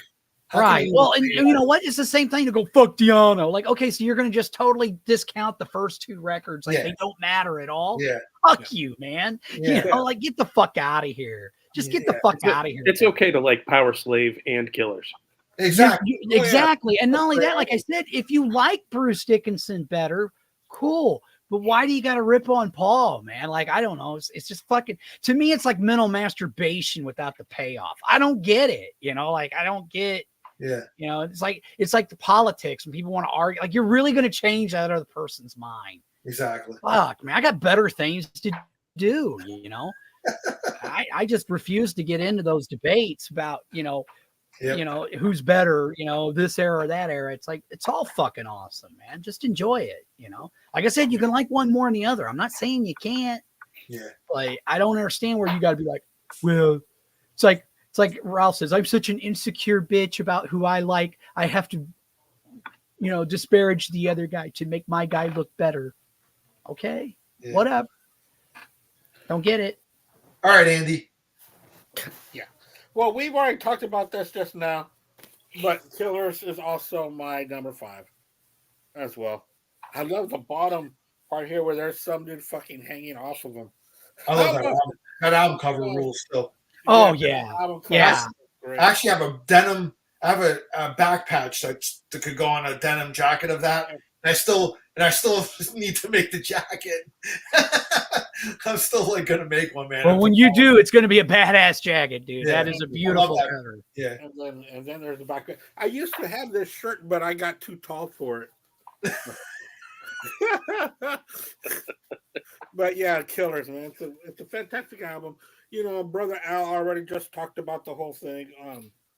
On the guitars, the vocals, just everything was perfect. And you know, I'm the one that likes both. You know, I do like the first 2 albums. I think they're fantastic. And then I also like so much of the Bruce Dickinson. I mean, it's ridiculous to do that because you're really selling yourself short on Iron Maiden and you choose one over the other. You're just selling yourself. And like I said, it's okay. It's all right if you prefer another era. Yeah. I'm not saying you can't. What I don't like is when it's like, well, I'm going to put this dude down to elevate my guy, and I don't get that. I that's where I get like, I don't even get mad, but I just like, whatever, you know, like, yeah, like it requires some conversation. It's right. Like, dude, over and over with the same shit. I just keep scrolling. Me too. Most of the time, I don't say anything. I just roll my eyes and keep scrolling. But it just kind of cracks me up because it's like, and if you do like one era better than the other, that's fine. But yeah, let me know why. But give me good reasons why. Don't and don't like go, well, you know, Di'Anno just didn't have the range, or he sucks, or he was, you know, or whatever, or Dickinson's a bitch, or what? Okay, whatever. You know, like, okay, dude. Deanna's Let's range see you. Let's see you Deanna's fucking range is sing actually "Hallowed really Be Thy Name," motherfucker. Oh yeah, He's you're such a right. bitch. And, You and know, that's like the worst reason. Oh, he's a bitch. That's why. Oh, okay, whatever. This Yeah. will beat- Come this on. will kick your ass in 2 seconds flat. yeah, probably could, man. I'll tell you Yeah, what. When I he'll seen him a break few your years ago, man, that old dude still got a lot of energy. I don't know what he's on, but I want some. And then And he was all in a sweatsuit and shit. And it's like 100 degrees. And he's under all them hot lights. I was like, holy shit, man. he will kick your ass in 3 seconds and then jump in a plane and pilot it himself around the world. What are you Right. gonna do? You know? And then he'll go, "Oh, Bruce Dickinson, bitch." Yeah. Number 4, man.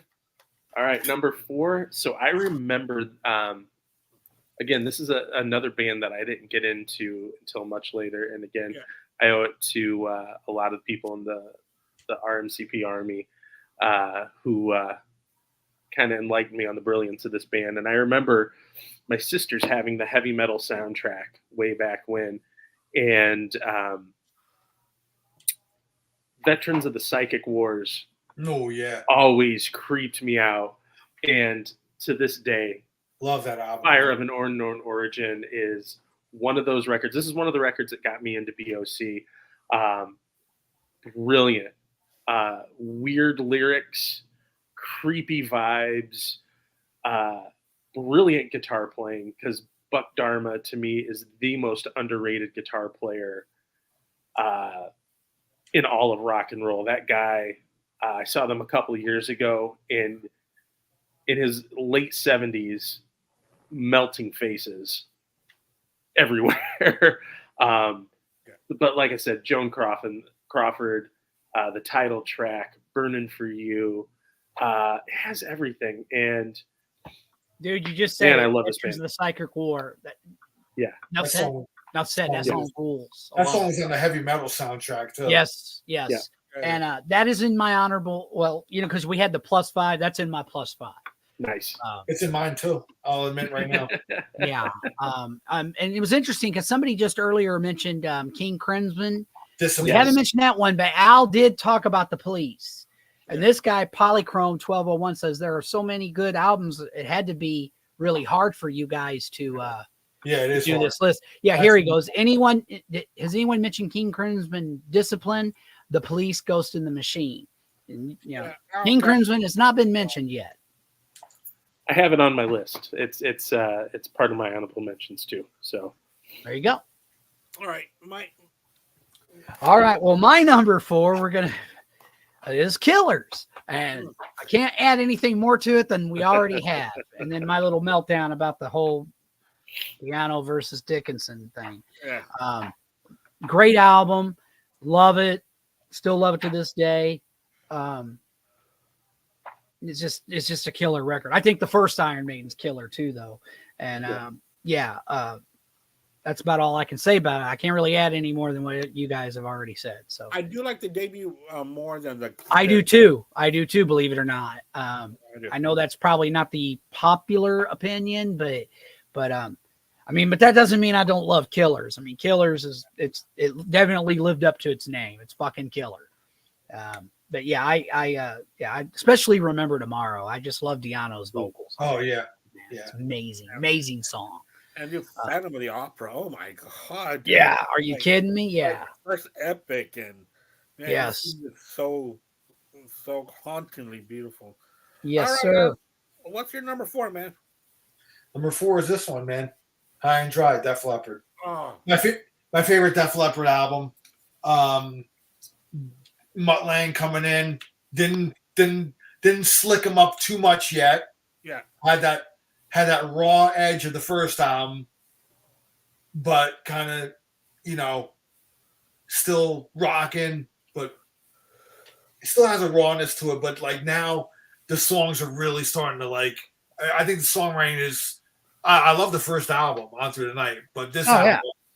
I think this album just brings all the together elements. It's like the rawness of the first album, but kind of the songwriting of Pyromania, kind of the best of both worlds. Yeah, they cleaned them up. Well, I mean, Al, the sophistication of songs like Lady Strange and Mirror Mirror. I mean, are you kidding me, Yeah. man? It just yeah. it just blows my mind because they were just kids, really, Yeah. when they and I'm going, how did they come up with that? Like, Yeah, Mirror is a fucking great song. that's my favorite song on the album. I ain't gonna lie. That's number one It's track. it's one of those albums that has the title track of the album it's not even on. I So know. Out Through the Night on here, which Right. was I always thought that was weird. Even when I first got I was like, what shouldn't it be on the other record? But obviously they must have wrote that song, I guess, for the first album. And a great make album it. opener. Oh yeah, dude. It's just it's a perfect album. And Bringing on the Heartbreak, man, one of the first metal kind of power ballads. In my opinion, that's the song. As a kid, hearing that was like my first exposure to Def Leppard. I remember hearing that song on the radio, and I'm like, wow, this is great. This is before Pyromania was out. I remember after Pyromania came out, when Phil Collins was in the band, then they redid that video, kind of remixed it and added like keyboards and shit to it. And I remember seeing the video for that, but they had an original video for Bring On a Heartbreak too. And I remember I got the CD version of this that has like those extra remix tracks on it. But yeah, I love that. My brother brought that home on vinyl. My big brother. That was, and he had borrowed the first album from, I believe, our cousin Andy. I think it was Andy. I don't know. He's somebody. And so I heard that album when it came out, and then so we were really excited when Pyromania came out. Now Oberheim, like My Life in a Bush of Ghosts. Like, who is that? I don't know. Anybody know that band? Huh. I'm not familiar. It must be. I mean, if you're still here, who's the band that does that? Let's see if he'll pop up with the answer of who did My Life in the Bush of Ghosts. My number 4, it's going to be the same thing as Al. It's going to be High and Dry. I got this one. Look at cassette. Yeah. Oh, Brian Eno and David Byrne. He said. David Byrne. Thank you so much for that. Okay, gotcha. David Byrne from Talking Heads. Yeah. Oh, okay. And Brian Eno, I mean, he was a producer extraordinaire at the time as well. Involved with Bowie and involved with who was it? That band. Shit. I can't. God, I can't think of the name right now. But then I think he got involved into U2 later and things like that. So Brian Eno, man, he's been around, man. He was a part of that whole art rock thing, like in the 70s. Big time into David Bowie's Berlin period. Yeah. Oh, okay. Yeah. Okay. So, yeah.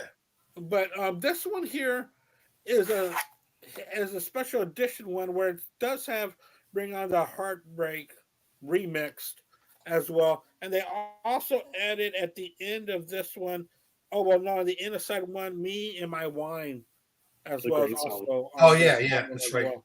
That's right. But both of them were remixed. But I do enjoy the Bringing On the Heartbreak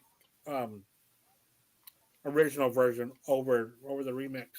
Brian Eno, really going back on Brian Eno, the band I was thinking of was Roxy Music. He was involved with them too, and Brian Ferry and stuff. So, yeah. And Daniel Lanois, he did a lot of stuff about the same time as Eno, but a little bit later. And in fact, he did an album with Neil Young called Lanois. Daniel Lanois. Yeah. Lanois. I always said Lanois. Yeah. Lanois. Yep. Thanks a lot for that. Oberheim. Oberheim. Thank you so much for adding to our conversation here. Number 3. Go for it, Jimmy. All right. So I'm leaving a lot of really special albums off of my list. And again, just certain albums that I definitely want to talk about. And there's a couple really special ones that I didn't have on my list. High and Dry was one of them because I know it was going to get talked about. So that I love that record. But for me, number 3, this is one of my favorite bands of all time, and it's Thin Lizzy, Renegade. I knew somebody was going to pick that record. That's why I don't have it on my list, but it's in my honorable mentions. It's man, I love that album too. I love Phil Lynott so much. That guy, I put him in the upper echelon of greatest lyricists of all time. I agree. He's there Or to me with lyric. Dylan, Bruce Springsteen, Bon Scott, whatever, whoever you consider a great lyricist, Phil Lynott is right there. And this album is so underrated. This band is so underrated. I mean, Angel of Death, Renegade, Pressure Will Blow, Hollywood, so many great songs on this. And I think had people in the U.S. really gotten exposure to this record, I think things could have been a lot differently for the band and maybe even Phil. Who knows? Who knows if anything could have derailed him from the. Have you had a track he chance was to on. see that Phil Lynott documentary? I haven't. It's I really amazing. want to see it. Again, Amazon Prime. I went ahead and bought it and songs for While I'm Away, fantastic, especially if you're a Thin Lizzy. Like, I'm a Thin Lizzy fan, but I have to be honest, I'm getting more into him now, but I was more of a casual fan, you know, and I was the same way, man. and I always liked him, but it's just one of them weird things. Like, for whatever reason, they had, of course, Jailbreak had the song Jailbreak. I knew that. Boys Back in Town. I was familiar with Whiskey in the Jar. I liked them, but I didn't realize just, it's like that's the case where us Yanks didn't know what the rest of the world knew. And I think part of the problem is they just had a lot of bad luck. Like, I know on the Jailbreak tour, Phil ended up getting hepatitis and had to cancel the tour. And it just seemed like they really had the fucking luck of the Irish. Like, it was like, because they should have been huge in America. I mean, and as I've gotten more into them and listened to their albums, I'm just like, holy shit, man, these guys were amazing. So yeah, I mean, it's a shame in a way, but I do think that more American rock and metal fans, more music fans are discovering them and realize. I think the real music lovers, not to sound elitist, but people who are really into music, sooner or later you're going to come across Thin Lizzy and you're going to recognize the brilliance of them. That's what happened with me, and I have to thank Ralph and Ian for that. Really, I was exactly the same way with Thin Lizzy. Just what you heard on the radio. And then I got into Jailbreak, and I heard all Jailbreak, and I thought it was fantastic writing. It's such great poetry. And then Al and I did a show early on about the top 10 songs by Thin Lizzy. So I said, okay, I can do a quick deep dive for the week. And I was like, wow, there's so many great songs. So ever since then, I've tried to grab as much Thin Lizzy as I can. And then on St. Patrick's Day this past year, we had Butch Jones on the show, who's the resident like Thin Lizzy expert. I had to get him on there, man. We did a triple album throwdown, man. That was a great episode. Yeah. Thank you. And, Butch's love for Lizzy is infectious, man. You can't deny it. It was because of him that I really kind of made a deep dive. Seeing him on Sea of Tranquility and stuff like that. He always professes love for Thin Lizzy, and I'm like, dude, the only album I had by Thin Lizzy was a greatest hits album for the longest time, man. I was like, I really gotta get out of this and get into the albums, man. And I was hooked, man. Yeah, that's what got me to. Once I did the deep dive, I was just like, holy shit, man. And like you said, it's just one great song after another. Oberheim, Bad Reputation, another great. Dude, I don't think they ever put out a bad record, in my opinion. I've listened to everything, and I'm going, I don't go, oh, that was lacking. That's what I mean. I'm just kind of blown away, like, man, he just. And then the twin guitar attacks and Scott Gorham. I mean, that's what I mean. I was glad to see Black Star Riders just for that alone, because I got to see Scott Gorham play. I saw the Thin Lizzy lineup with Scott and John Sykes. Shit! When John Sykes Thunder and Lightning lineup.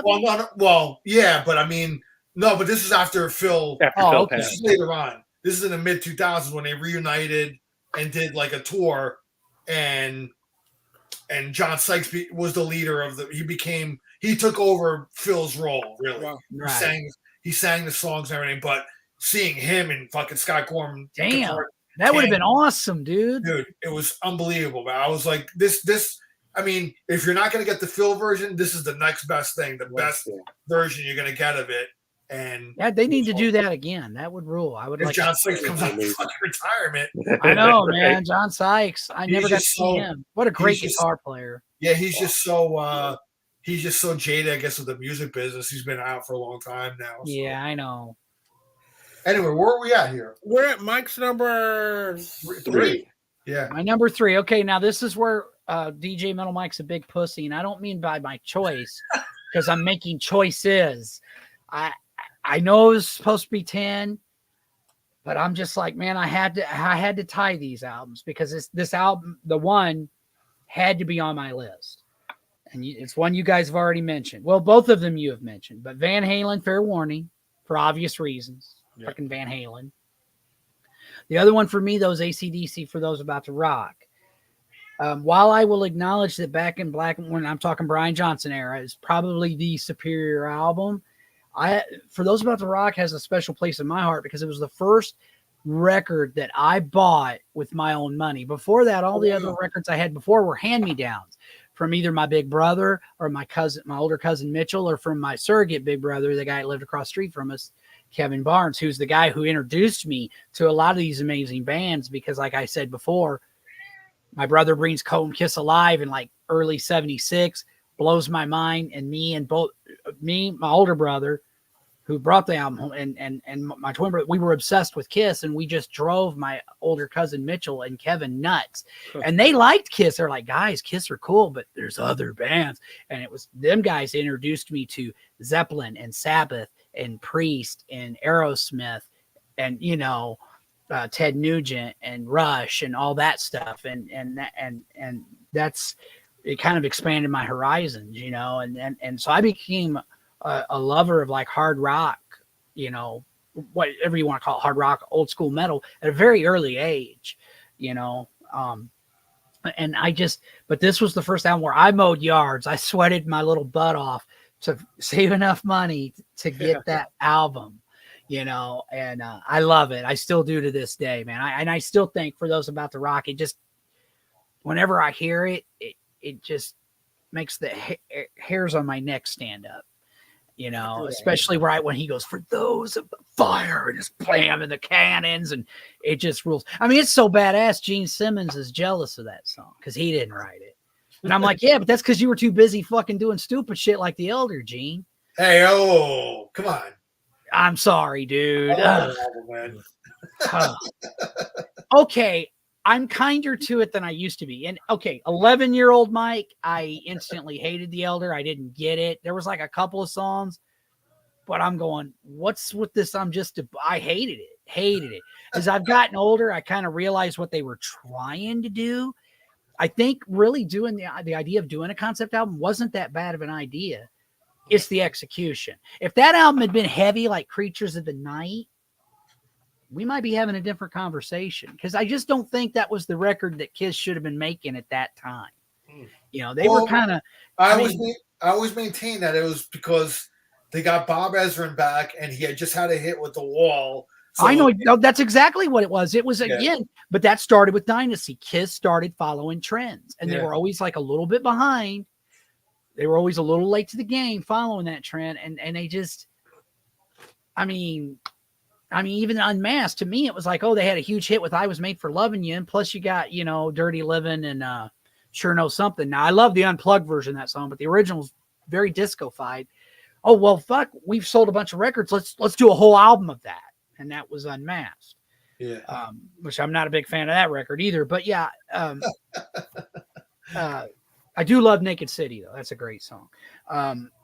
But yeah, back to, For Those About to Rock, I just love that record, man. I love it as much, if not more, than probably my favorite Brian Johnson era AC/DC album. But like I said, a lot of it's for emotional reasons. Right. That's a really good album. Very good pick. Very good pick. What's your number 3? All right. Well, my top 3 here. Now, anybody who's ever watched this show, and I've waxed poetic about something that I call I'm a guitar player, so I have this holy trinity of guitar players as like my favorite guitar players is three, a holy trinity. All right. And these next three albums is my holy trinity guitar players album. So my number three is starting off with this guy, Randy Rhoads, Diary of a Madman. This is the fucking perfect Ozzy Osbourne album to me. I like this one better than Blizzard of Oz by a hair. Both phenomenal. The production's a bit better on this one. Randy's really coming into his own now, like with the classical and all that, man. And just, I always maintain that Flying High again is the guitar solo of that is one of the best guitar solos ever laid down the tape. Randy just fucking rules on that. The title track, Diary of a Madman, is a masterpiece. Every time that song, ends, I get a little misty-eyed, man, because it just kind of shows where he could have gone, man. Like, I mean, it just makes you think, like, how much further he would have went had he lived. You know, I know he probably wouldn't have been an Ozzy too much longer. May have done one more album with him, and that might have been it. Because I think those rumblings he already wanted to, kind of leave and go pursue more classical type thing. But we wanted to go to school for one thing. Yeah. But man, this album, dude, is just one of the best heavy metal albums of the 80s, in my opinion. I mean, if we're going to do a whole 80s kind of top 10, this would definitely be, it might almost top it. I don't know, man. I'd have to really look at the list, but yeah, dude, fucking Over the Mountain, what an opener. You Can't Kill Rock and Roll, one of my favorites on here. I love the whole album. Randy Rhoads is one of the holy trinity that made me pick up a guitar and want to play. So he's the one of the three. The next two, you'll see. That's my number three. My number three, it's already been talked about, but mine was a little bit higher after hearing it again and ranking all the songs. Allied Forces by Triumph. Fucking rules that album, man. Two is just, look at that album cover. Look at that album cover. Epic. Badass, dude. Absolutely epic. Yeah. It's so simple but badass at the same time. And there's the back of it for y'all. Fucking Rick Emmett, man. Yeah. He's a guy that he's a guy that doesn't get talked about as much as he should. Can I interject? You were talking about your guitar players, and I had this album on my list, and I know they're one of your all-time favorite bands, but I don't think that Alex Lifeson gets enough credit as a guitar player. When they talk about Rush, they talk about the musicianship and how amazing they are as a collective, but it's always Neil and Geddy, and I'm like, Alex Lifeson is an amazing fucking guitar player. Like, amazing. Like, it's not even funny. It's not even funny. It's like, yeah. I mean, so I just wanted to throw that out there. And Rick Emmett rules too. So, yeah, but that's my number three. It's already been talked about. So, Allied Forces by Triumph. All right, number two. All right. Al, I promise I'm not trying to steal your thunder, but I have a sneaking suspicion we probably have very similar top two. So I apologize up front. I promise I'm not. All good, man. You talk about how Alex Lifeson gets overlooked because of who he's in the band with. I feel the same way about Alex Van Halen. I think he's one of the greatest rock drummers ever. And I think he just happens to be in the band with the greatest rock guitar player of all time. Right. And this album was my introduction to Van Halen. It was, I didn't see them until MTV came to, I'm from Indiana, till, we got MTV, but I remember seeing those live videos from Oakland and seeing So This Is Love and Unchained. And man, that just marked me. And this to this day is my favorite Van Halen record. Eddie's opening on Mean Street. Oh yeah. Who does that? Who thinks of that? Who comes up with that other than just some guy who was put on this earth to melt faces with his extraordinary guitar playing? And it's not just great guitar playing. It's guitar playing that fits the songs perfectly. It conveys the emotion. It's everything. I mean, the songs on here. Hear About It Later. Such a great song. The lyrics, the swagger that Dave has. Ain't got no money, got no house in the hills. Now tell me, honey, will your lovin' still pay my bills? Like, what a cool. I mean, what does it even mean? I mean, it's Dave. It's cool, and that riff to Unchained, the drop D riff that he's got. I mean, it just punches you right in the gut, and it doesn't get better than that. I don't know what else I can say about the brilliance of that record and that band, but it's my number 2. Go for it, Mike. What's your number 2, man? All right. Well, my all-time favorite metal band. Now I'm one of those guys. Was definitely because I was introduced to the original era of the band, and to me that is the true Black Sabbath. But that is not to disparage any other version, because it's kind of like when this version of the band got back together and they changed their name to Heaven and Hell because they didn't want to cause any confusion, because by that point in time, Ozzy had reunited with Sabbath and they had been a touring unit for quite a few years because of the Ozfest and everything. So, Ronnie, Vinny come back, they do Heaven and Hell, which I think that's an underrated, The Devil You Know, I think it's a very underrated comeback album or whatever you want to call it.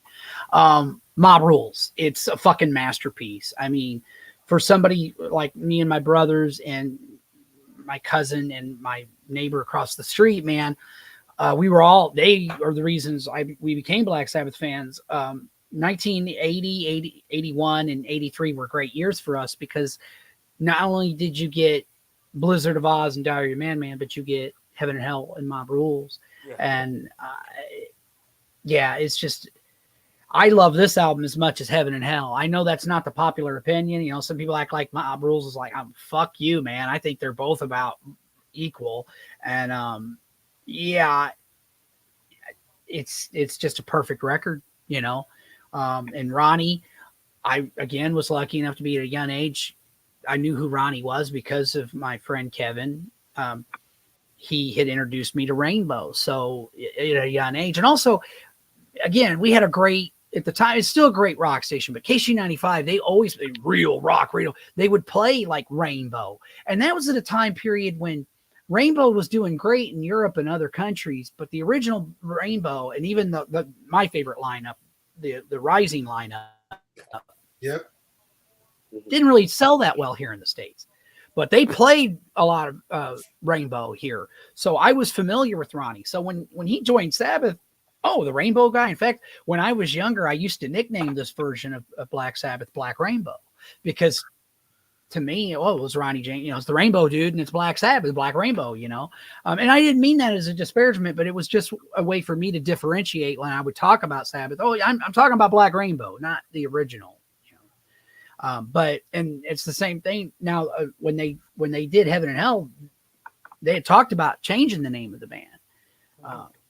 In fact, it's in Iommi's book. They talked about either calling it Heaven and Hell or Neon Nights, which I'm like, that's kind of cool. I would have been down for that. But you know how it is, when you got management and record company people and promoters and everybody's got their fingers in the pie. Black Sabbath was a brand by that point, and they wanted to. Same thing with Born Again. Born Again was supposed to be the name of the band. And then when Tony Iommi did Seventh Star, that was supposed to be an Iommi solo record. I remember at the time, as much as I love Tony, I was a little pissed off at him when that record came out, because I'm like, whoa, dude, I know you're like the master of metal riffs, and yes, you're a huge part of Sabbath, but I felt like at the time, I'm Black Sabbath. I'm like, but now I know what happened and, why it happened. But yeah, Mob Rules, it's a masterpiece, man. It's my number 2. I got to meet Greg Hildebrandt that did the cover of this. Oh, nice. I got to meet him. Yeah, he was at a convention in New Jersey, so I got a picture with him. And I didn't have fucking Mob Rules. It was in the middle of me moving down here already, so I had most of my record collection already down here in Florida, yet I was still back up in New Jersey. The best thing I could have was, because he designed a lot of the Trans-Siberian Orchestra covers too. So I did have a Trans-Siberian Orchestra album. He signed that for me graciously. I mean, I even went to like some record stores to look for Mob Rules. I couldn't find any, because I was like, I should have him sign this. But if I ever meet him again, I'll have him sign that. But he was a really cool dude. I mean, the Mob Rules, he didn't specifically make the Mob Rules album cover for the band. It was already a painting that he had already done, and the band Right. saw it, and the band contacted him like, "Can we use this for our album cover?" So that's really how it came to be. He didn't specifically, make the cover for the band. It was just kind of, it was already done, and they wanted it. So, but yeah, it was cool, man. He designed like one of the original Star Wars posters too, man. It was really cool, man. He had like an original one there, like for sale, which like a couple $1,000s. I was like, yeah, hey, a little too rich for my blood, but but it's cool if you're a Star Wars fan. And you wanted an original that was there. So I think it was signed by him and his brother, because they designed it. So anyway, so Mob Rules album cover is awesome, dude. yeah. It's, Oh, yeah. it's eerie. It's awesome. So what is it? My number 2 now? Yeah. All right. So continue on Holy Trinity, just Jimmy just did it. So that's Van Halen, fair warning. Eddie was the soul. I mean, he was the reason. He was the first reason why I picked up a guitar. Hear About Later. I always maintain I Hear About It Later is. I'm not gonna say it's my number 1 Van Halen song, but it's definitely my top 5. There's something about that song. There's some magic about it. The lyrics, the guitar playing.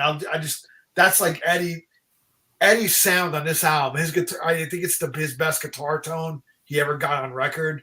My favorite of his guitar tones is on this album.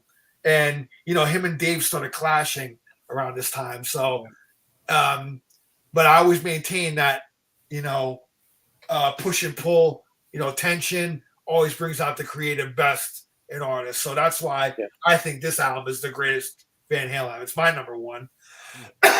So I'm not going to talk about it anymore. Everybody knows how great this album is. It's my favorite. Look at that cover, dude. It just fucking Mean Streets, and like it just depicts the kind of like darker Van Halen vibe, man. Like what was kind of bubbling underneath. I would say it's probably their darkest record. It's their darkest record, man. So it just depicts like the darkness of the album, the tension that Dave and Eddie were having. It was so much tension that Eddie would come in the studio later on at night with nobody else, him and Don Landee, and change around a couple of things that he wanted. He wanted to maintain a lot of control. That he was losing. He felt like out to Ted Templeman and Dave. So, but yeah, that's my number 2, man. My number 2 of Guitar Holy Trinities. And when we get to number 1, you'll see who that is. So, Andy, go ahead, man. Number 2. Yeah, my number 2 album, it's already been spoke about, but we did overlap, but you're going to, when these albums are so great. Rush Moving Pictures is my number 2. Great album, side 1, completely I mean, from top to bottom, one of the best sides ever. And side 2 is no slouch either. But we already talked about this, so my number 2, Rush with Moving Pictures. And I like the back. You really look at the back, you'll see, like, the breakdown of what the cover is, Yeah. So that's pretty cool, too. So. All right. Number 1 album, guys. What is your number 1 album, 1981? Go for it. Moving Pictures. Man, there was a period in my life where that cassette tape didn't leave my Walkman. I walked everywhere, and it just constantly flipping it. And every track, the album just means so much to me. It's not even my favorite Rush album, but it means the world to me. I remember seeing the video for Tom Sawyer when I was a kid. That was my first exposure to Rush, that video of them in Le Studio in Canada, and just with the snow outside and them in the studio and Neil's. And I know Tom Sawyer is so overplayed, but I never get sick of it. The drum fills, it's just brilliant from start to finish, as is the whole album. Limelight was one of the first Rush songs I learned on guitar. That riff is phenomenal. I love Red Barchetta. It's such a weird song, but it's such a brilliant song. And side 2 is highly underrated. We don't talk about that nearly enough with the Camera Eye and Witch Hunt. I could go on about it, but it's just it's like my teenage years wrapped up in 45 minutes of music. It means everything to me. So it's my number one. It had to be that. Yeah, I would walk everywhere with my Walkman too, and Yeah. I would remember like before I would leave the house, I'd go and I'd pick the cassette of the day and walk to school hearing it, and walk to school back hearing it, and yeah, good old days. Oh yeah, love it. Great pick. Can't go wrong. All right, Mike, what's your number one, man? What's your? I don't think this will be a surprise to anybody who knows me. I've had this album on my many different lists, and it's almost always in the top or near the top. And that's Ozzy Osbourne, Diary of a Madman. It's just a masterpiece from beginning to end. As much as I love Blizzard, I think Blizzard is a fantastic debut. But I just think Ozzy and the band were just firing on all cylinders. The chemistry between Ozzy and Randy and of course Bob and Lee is just amazing. The songwriting, the fact that, like, because here's something I had recently found out, and I'd heard that, like the whole orchestra thing was Ozzy's idea. The whole that was all Ozzy's idea. Even the strings, like, he would hum, because that's how Ozzy writes, is with melodies. He would hum what he wanted them to play. And he did the same thing with a lot of the, I think with some of the songs off of Sabbath Bloody Sabbath that had orchestra and stuff. Ozzy would tell them, okay, this is what I want you to play. And he would, like, sing it, and then they would play it, and they, that's how, which I was just like, wow, I didn't know that. I was like, damn, I didn't know that. I knew, but I mean, it's just, I mean, when this album's, just like I said, it makes the hairs on my neck, which isn't very many anymore because I shave, but just stand. It's just something about that album. And I think with Blizzard, the one flaw I have with it is, if you take you looking at me and replace No Bone Movies with that, I think Blizzard would be on par with Diary. But No Bone Movies is not. It's my least favorite song off Blizzard. Where, and that's what I'm saying. Like, when I found out that they had a B-side and I heard that, so I'm like, that should have been on the album, and No Bone Movie should have been a fucking B-side. But that's just my opinion. But man, Diary, I mean, it's just from beginning to end, and the title track is just, this is one of my Desert Island albums. I could not live without this record. That's how much of an impact it's made on me. Randy, he's right up there. I'm not a musician, maybe that's why I love music as much as I do, though, because I'm just in awe of guys and people who can actually play. It's like, wow, that's so cool. I wish I could, because I have no musical talent whatsoever. But with that being said, man, Randy, Eddie, definitely right up there with some of my favorite guitarists of all time. I mean, it is very tragic what happened to Randy, because he didn't get to finish the job. He didn't get, kind of like Cliff Burton, he didn't get to do all the things that God knows. Cut off way too young, man. Yeah, it kind of like Jimi Hendrix, man. I remember when I heard, because KSG95, the rock station I was mentioning before, they would do a thing on Sundays called The Seventh Day, where they would play a whole album in its entirety. And they did Jimi Hendrix's Are You Experienced? And when they got done, the DJ came on and he said, I had somebody ask me a while back, well, if Jimmy had been alive today, what would he be doing? And the guy goes, I think it would be scary. Because, Jimmy loved technology, and I think he would have been all about, the new technology and things that had come out. I mean, look at what he did with the limited technology he had. Yeah, he had back it's then. mind fucking blowing, and that's why I say Eddie Van Halen is our generation's Jimi Hendrix, because he changed the fucking game. Like, what blows me away about Eddie is not only did he invent his own style of guitar playing, but he literally customized his own guitars and made innovations that people are still using to this day, man. He was an inventor too. Right. That's what I mean. Like, that's mind blowing. I'm like, fuck, you know, like, not only did he change the way people, because I'm telling you, man, I remember when my brother brought home Van Halen 1, and I was a Kiss nerd, you know, and Ace Frehley was my guy. He still is, but this guy's better than Ace Frehley. And I'm like, okay, whatever. And he played Eruption for me, melted my brain. I was like, again, it's one of those situations where you hear an album that's game changing and you're just like, what is this new sound I have to take in? And that's how I reacted to Van Halen, man. You can't and fully take it in. There is no glam metal scene, no Sunset Strip metal scene without Van Halen. I don't care what anybody says. Yeah. You know, they were that instrumental, because after that, everybody started getting shredders. Even Ozzy was looking for guitarists, because when Van Halen opened up for Black Sabbath on the Never Say Die tour, he was looking specifically he wanted to mix Black Sabbath with Van Halen. He wanted that West Coast, you know, with the English. And what's funny is the only American guy in the band was Randy, but it worked. It worked, you know. I mean, so yeah, Van Halen, without him, without Eddie and the band, I don't, you know, yeah. And that's a whole other thing. But yeah, 1981 is a great year in music, and Diary Man, as I say, it's my desert. It's one of my desert island albums. I could not live without this record. All right, Al, what's your number one, man?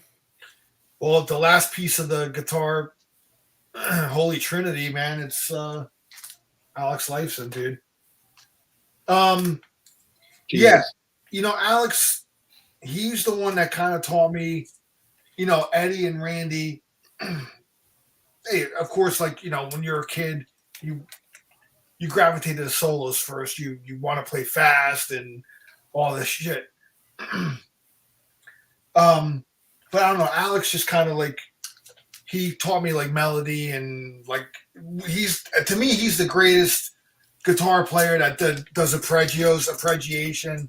I mean, he did that. He had to, because he wanted to fill out the sound in a 3-piece band. You know, I mean, you know, just playing straight ahead riffs and Rush probably couldn't have worked in the context of their progressiveness, you know, and things like that. So he had to kind of fill out the space by doing arpeggios and things like that. I'm talking guitar jargon here.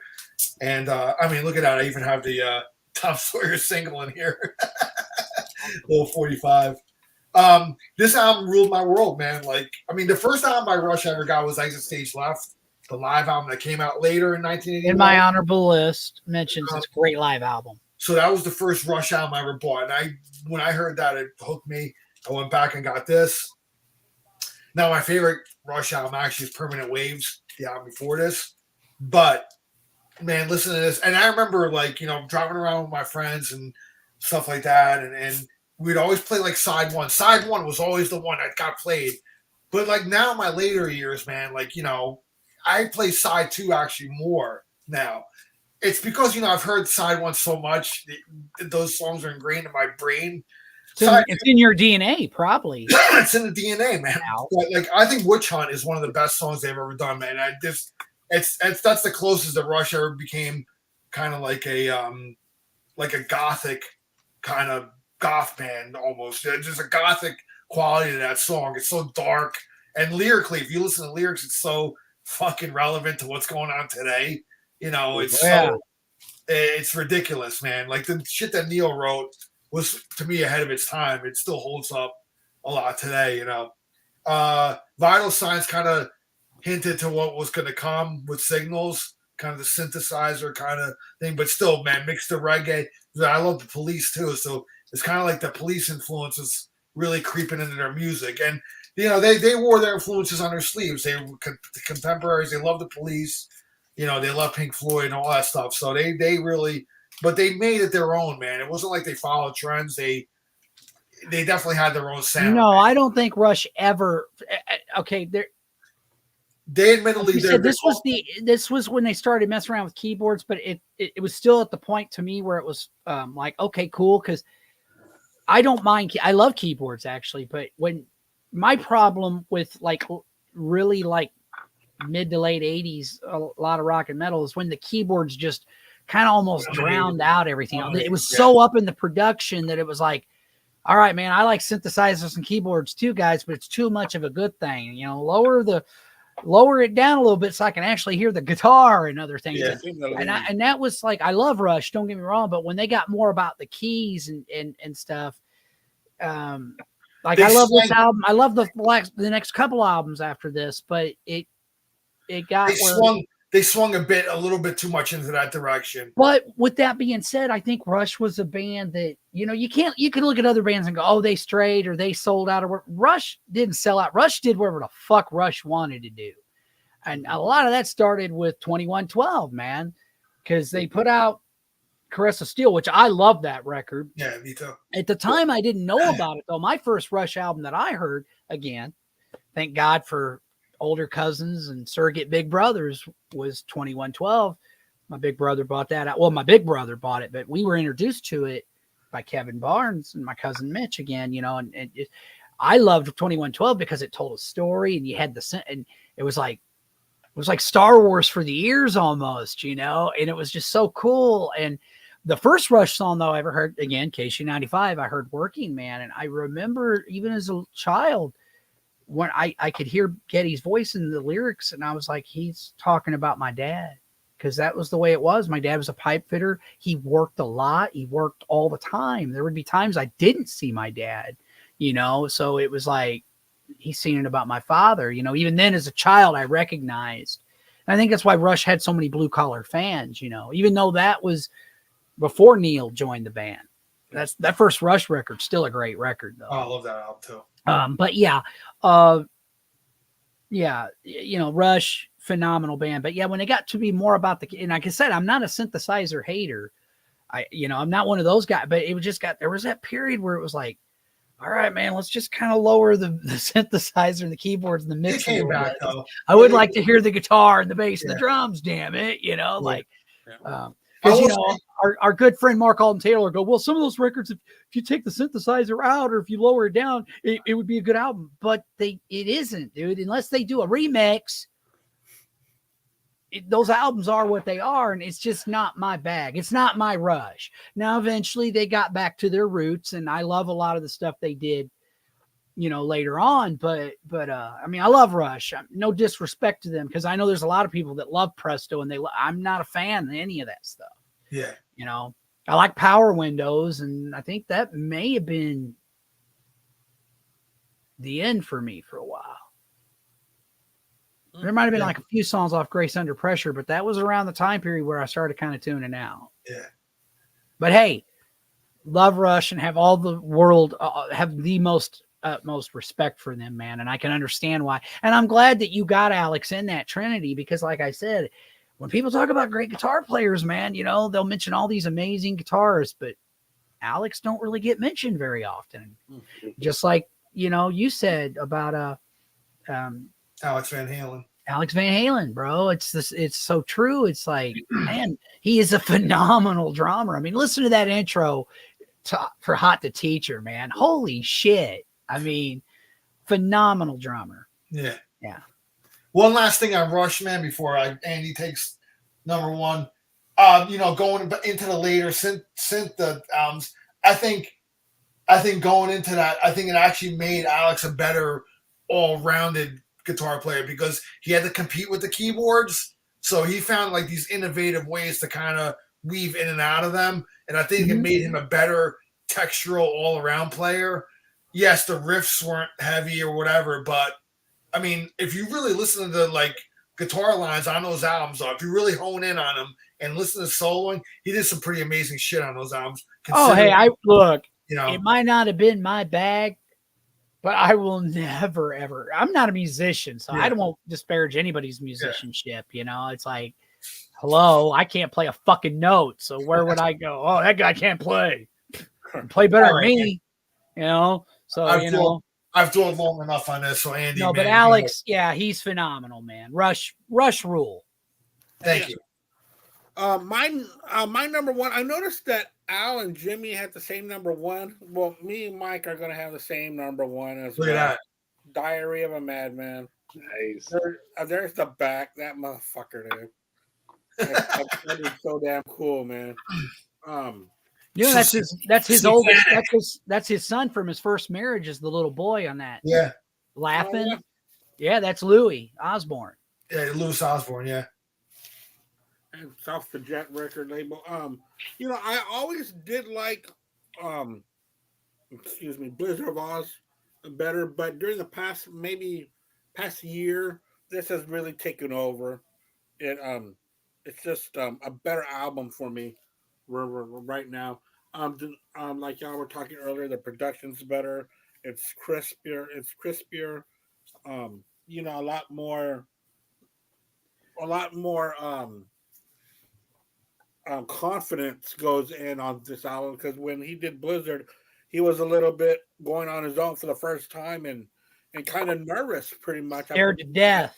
Sabbath, and you know, and we're there was lucky. something going We're on. lucky we got that album. Actually, Yeah, you know, we're lucky we got 2 albums with Randy and Ozzy because really it was like Sharon was like, you could say what you want about Sharon, but That's she the rushed first him one. back in the studio to do another album, man. And Hey, you know, like, yeah, that's the thing, man. A lot of people, and don't get me wrong, Sharon has done things that's grinded my Sucks. gears too. Yeah. Okay. But Right. you got to take the good with the bad. Without Sharon Osbourne, we ain't talking about Ozzy. Ozzy at all. Okay. Just He's let's been be a real forgotten about person. it, you know. And she recognized that Ozzy could do it if you get a good group of musicians and talented people around him. Yeah. Ozzy can do it and lead a band, and that's what he did. You know, I Yeah. mean, I get tired of the, you know, like, you know, and don't get me wrong, I'm not saying Bob Daisley didn't contribute to those songs. I'm sure he did. You know, I mean, last time I checked, his name's in the songwriting credits. He still gets songwriting royalties. I get tired of hearing him whine and cry because I'm like, bro, I'll take your fucking royalty checks, Mr. Daisley, anytime you want to give them up. That's all I'm going to say. You know, like, dude, shut the fuck up, man. Because here's the thing. People go, oh, Bob Daisley. Well, you know what? Without Ozzy Osbourne, nobody would know who the fuck Bob Daisley is. Let's just be real about it. Yeah. Okay. He'd just been a fucking session musician who played with a few bands. No one would know who Bob Daisley is without Without Ozzy. Ozzy, period. Now, I'm not saying he wasn't important in those early days. I think he was. Obviously, him and Ozzy had chemistry because he helped collaborate with Bark the Moon, Ultimate Sin, No Rest for the Wicked, and No More Tears. So I'm not taking anything away from Bob, man, but the shit of, well, he just did it all and Ozzy just, you know, showed up to say, fuck that. I don't buy it. I think it's bullshit.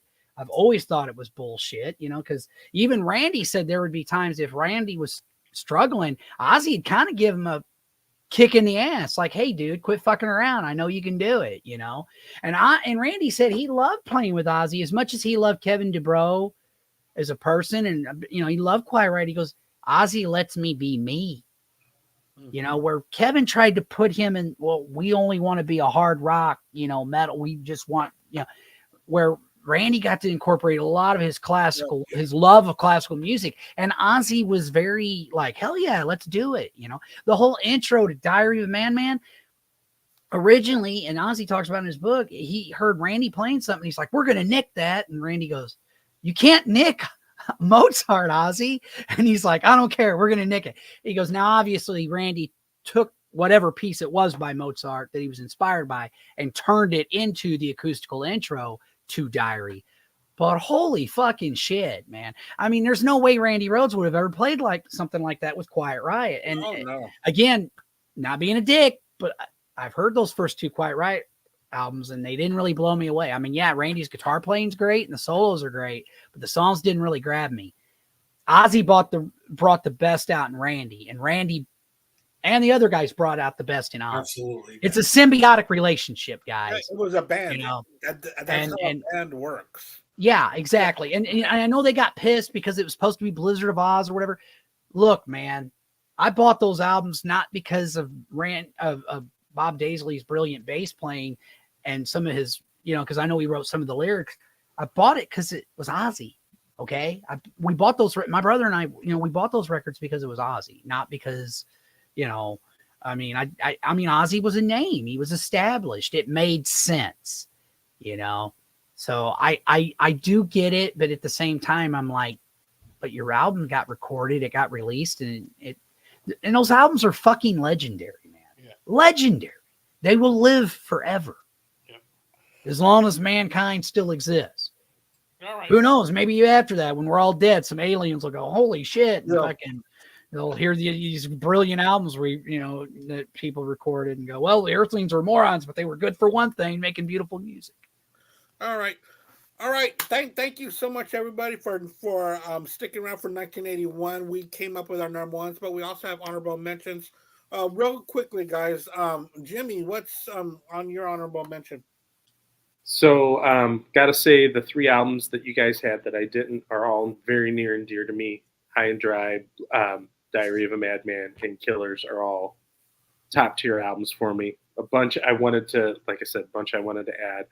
But some of the albums that I think are definitely worth mentioning are Tattoo You by the Stones, Great. Belladonna by Stevie Nicks. Great, man. Those are all great. They're so many great albums. Shake It Up by the Cars. I bet that's on your list. Yeah, that was 81. That's a great record as well. Paradise Theater by Styx was another one. One album that has to be mentioned, and probably one of the most underrated hard rock metal bands of all time, Fire Down Under, Riot. Great one. Is such a killer record. Great leads, great guitar work. And you talked about if Saxon had Eddie, they probably would have been bigger. Had Riot not had that weird owl mascot, they probably would have been bigger as well. But man, that's a killer record. So those are my honorable. Owl. I'm the owl / penguin. Yeah, whatever it is. All right, Mike. What are some of your honorable mentions, man? I'm going to go in the order of because after 10, my number 11 was April Wine, Nature of the Beast. My brother bought that record when it came out. I loved it. I still love April Wine to this day. Saxon, Denim and Leather, of course. Venom, Welcome to Hell. Not the most musically proficient band, but as far as influence, especially on the extreme metal genre. Really important. Very important. Sammy Hagar, Standing Hampton. I'm not one of those people, I'm not a fan of Van Hagar, but I love me some Montrose and solo Sammy, and this is my favorite solo Sammy album. I mean, come on, heavy metal. For that song alone, heavy metal alone. Love that song. Of course, it was on the heavy metal soundtrack. And speaking of the heavy metal soundtrack, Blue Oyster Cult, Fire of Unknown Origin, which was, of course, on Jimmy's list, as well as I believe, was it on your guys' honorable mention, Al, Andy, or? Oh no, I'm not. It's not on my list at all. Yeah. Okay. And then of course, like Cars, Shake It Up, Stevie Nicks, Belladonna's in my honorable mentions. Rolling Stones, Tattoo You. Man, there's Styx, Paradise Theater. Yeah, there's just so many great records that came out that year. Yeah, I'm sure I'm forgetting some, but yeah, that's my list, man. Al? Billy Squier, Don't Say No. Ooh, good one. I forgot about that one. See, I knew I was forgetting something. That's a killer album. Crocus, Hardware. Yep. Fucking great. To me, that's like that, and like Headhunter is like peak Crocus, man. Like those albums are fucking killer. Yeah, Headhunter's awesome. Yeah, except Breaker, that's a good one. Yeah, that was one. Genesis Abacab. We mentioned Phil. We'll mention Genesis Abacab. Yeah. Great album. Prince, Controversy. I love that album. Oh, yeah. I love real early Prince, man. Even like pre Purple Rain, dude. I love a lot of that early stuff, man.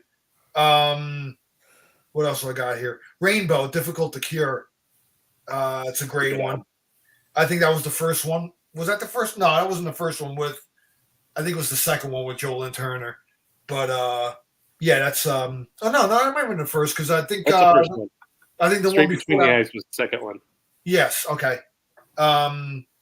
Because what's his name was before him, between Yeah. Dio and why am I forgetting his name now? Graham. Graham Bonnet. Graham Bonnet. Yeah. Yes. Let's say But yeah. Graham Nash, but he didn't sing for Rainbow. Rainbow, Difficult to Cure. So what else do I got on here? Anything else? Foreigner 4. I think that's a great album too. Yep. I love that album, Foreigner. I grew up with that album a lot too. So that's really it, man. I mean, everybody else mentioned everybody. BOC, Motley Crue. You know, I was trying to mention the ones that weren't mentioned. So those are my honorables. Yeah, I got Rolling Stones, Tattoo You, Police, Ghost in the Machine, Phil Collins, Face Value, Elvis Costello, Trust. I love Elvis Costello. Mm. Oh, And he okay. never makes my top 10, but he's always on outskirts for me of top 10. So Elvis Costello with Trust. Foreigner 4, Eric Clapton's Another Ticket. I love that album. Standing Hampton by Sammy Hagar, Saxon Leather and Denim, George Strait, Straight Country. That was his debut album Yeah. by George Strait. The Commodores with In the Pocket. That's when they started to incorporate a little bit of balladry in there, which I love, Lionel Richie ballads.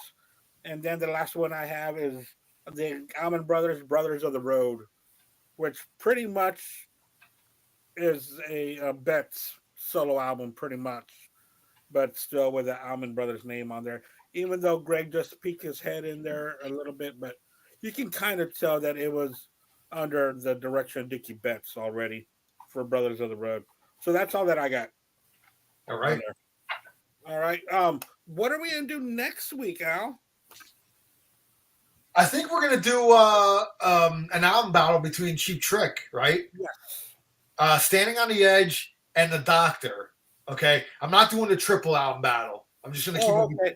I'm just gonna keep it between those two because I think if I throw Lap of Luxury in there, I think it's gonna sway too much to that album.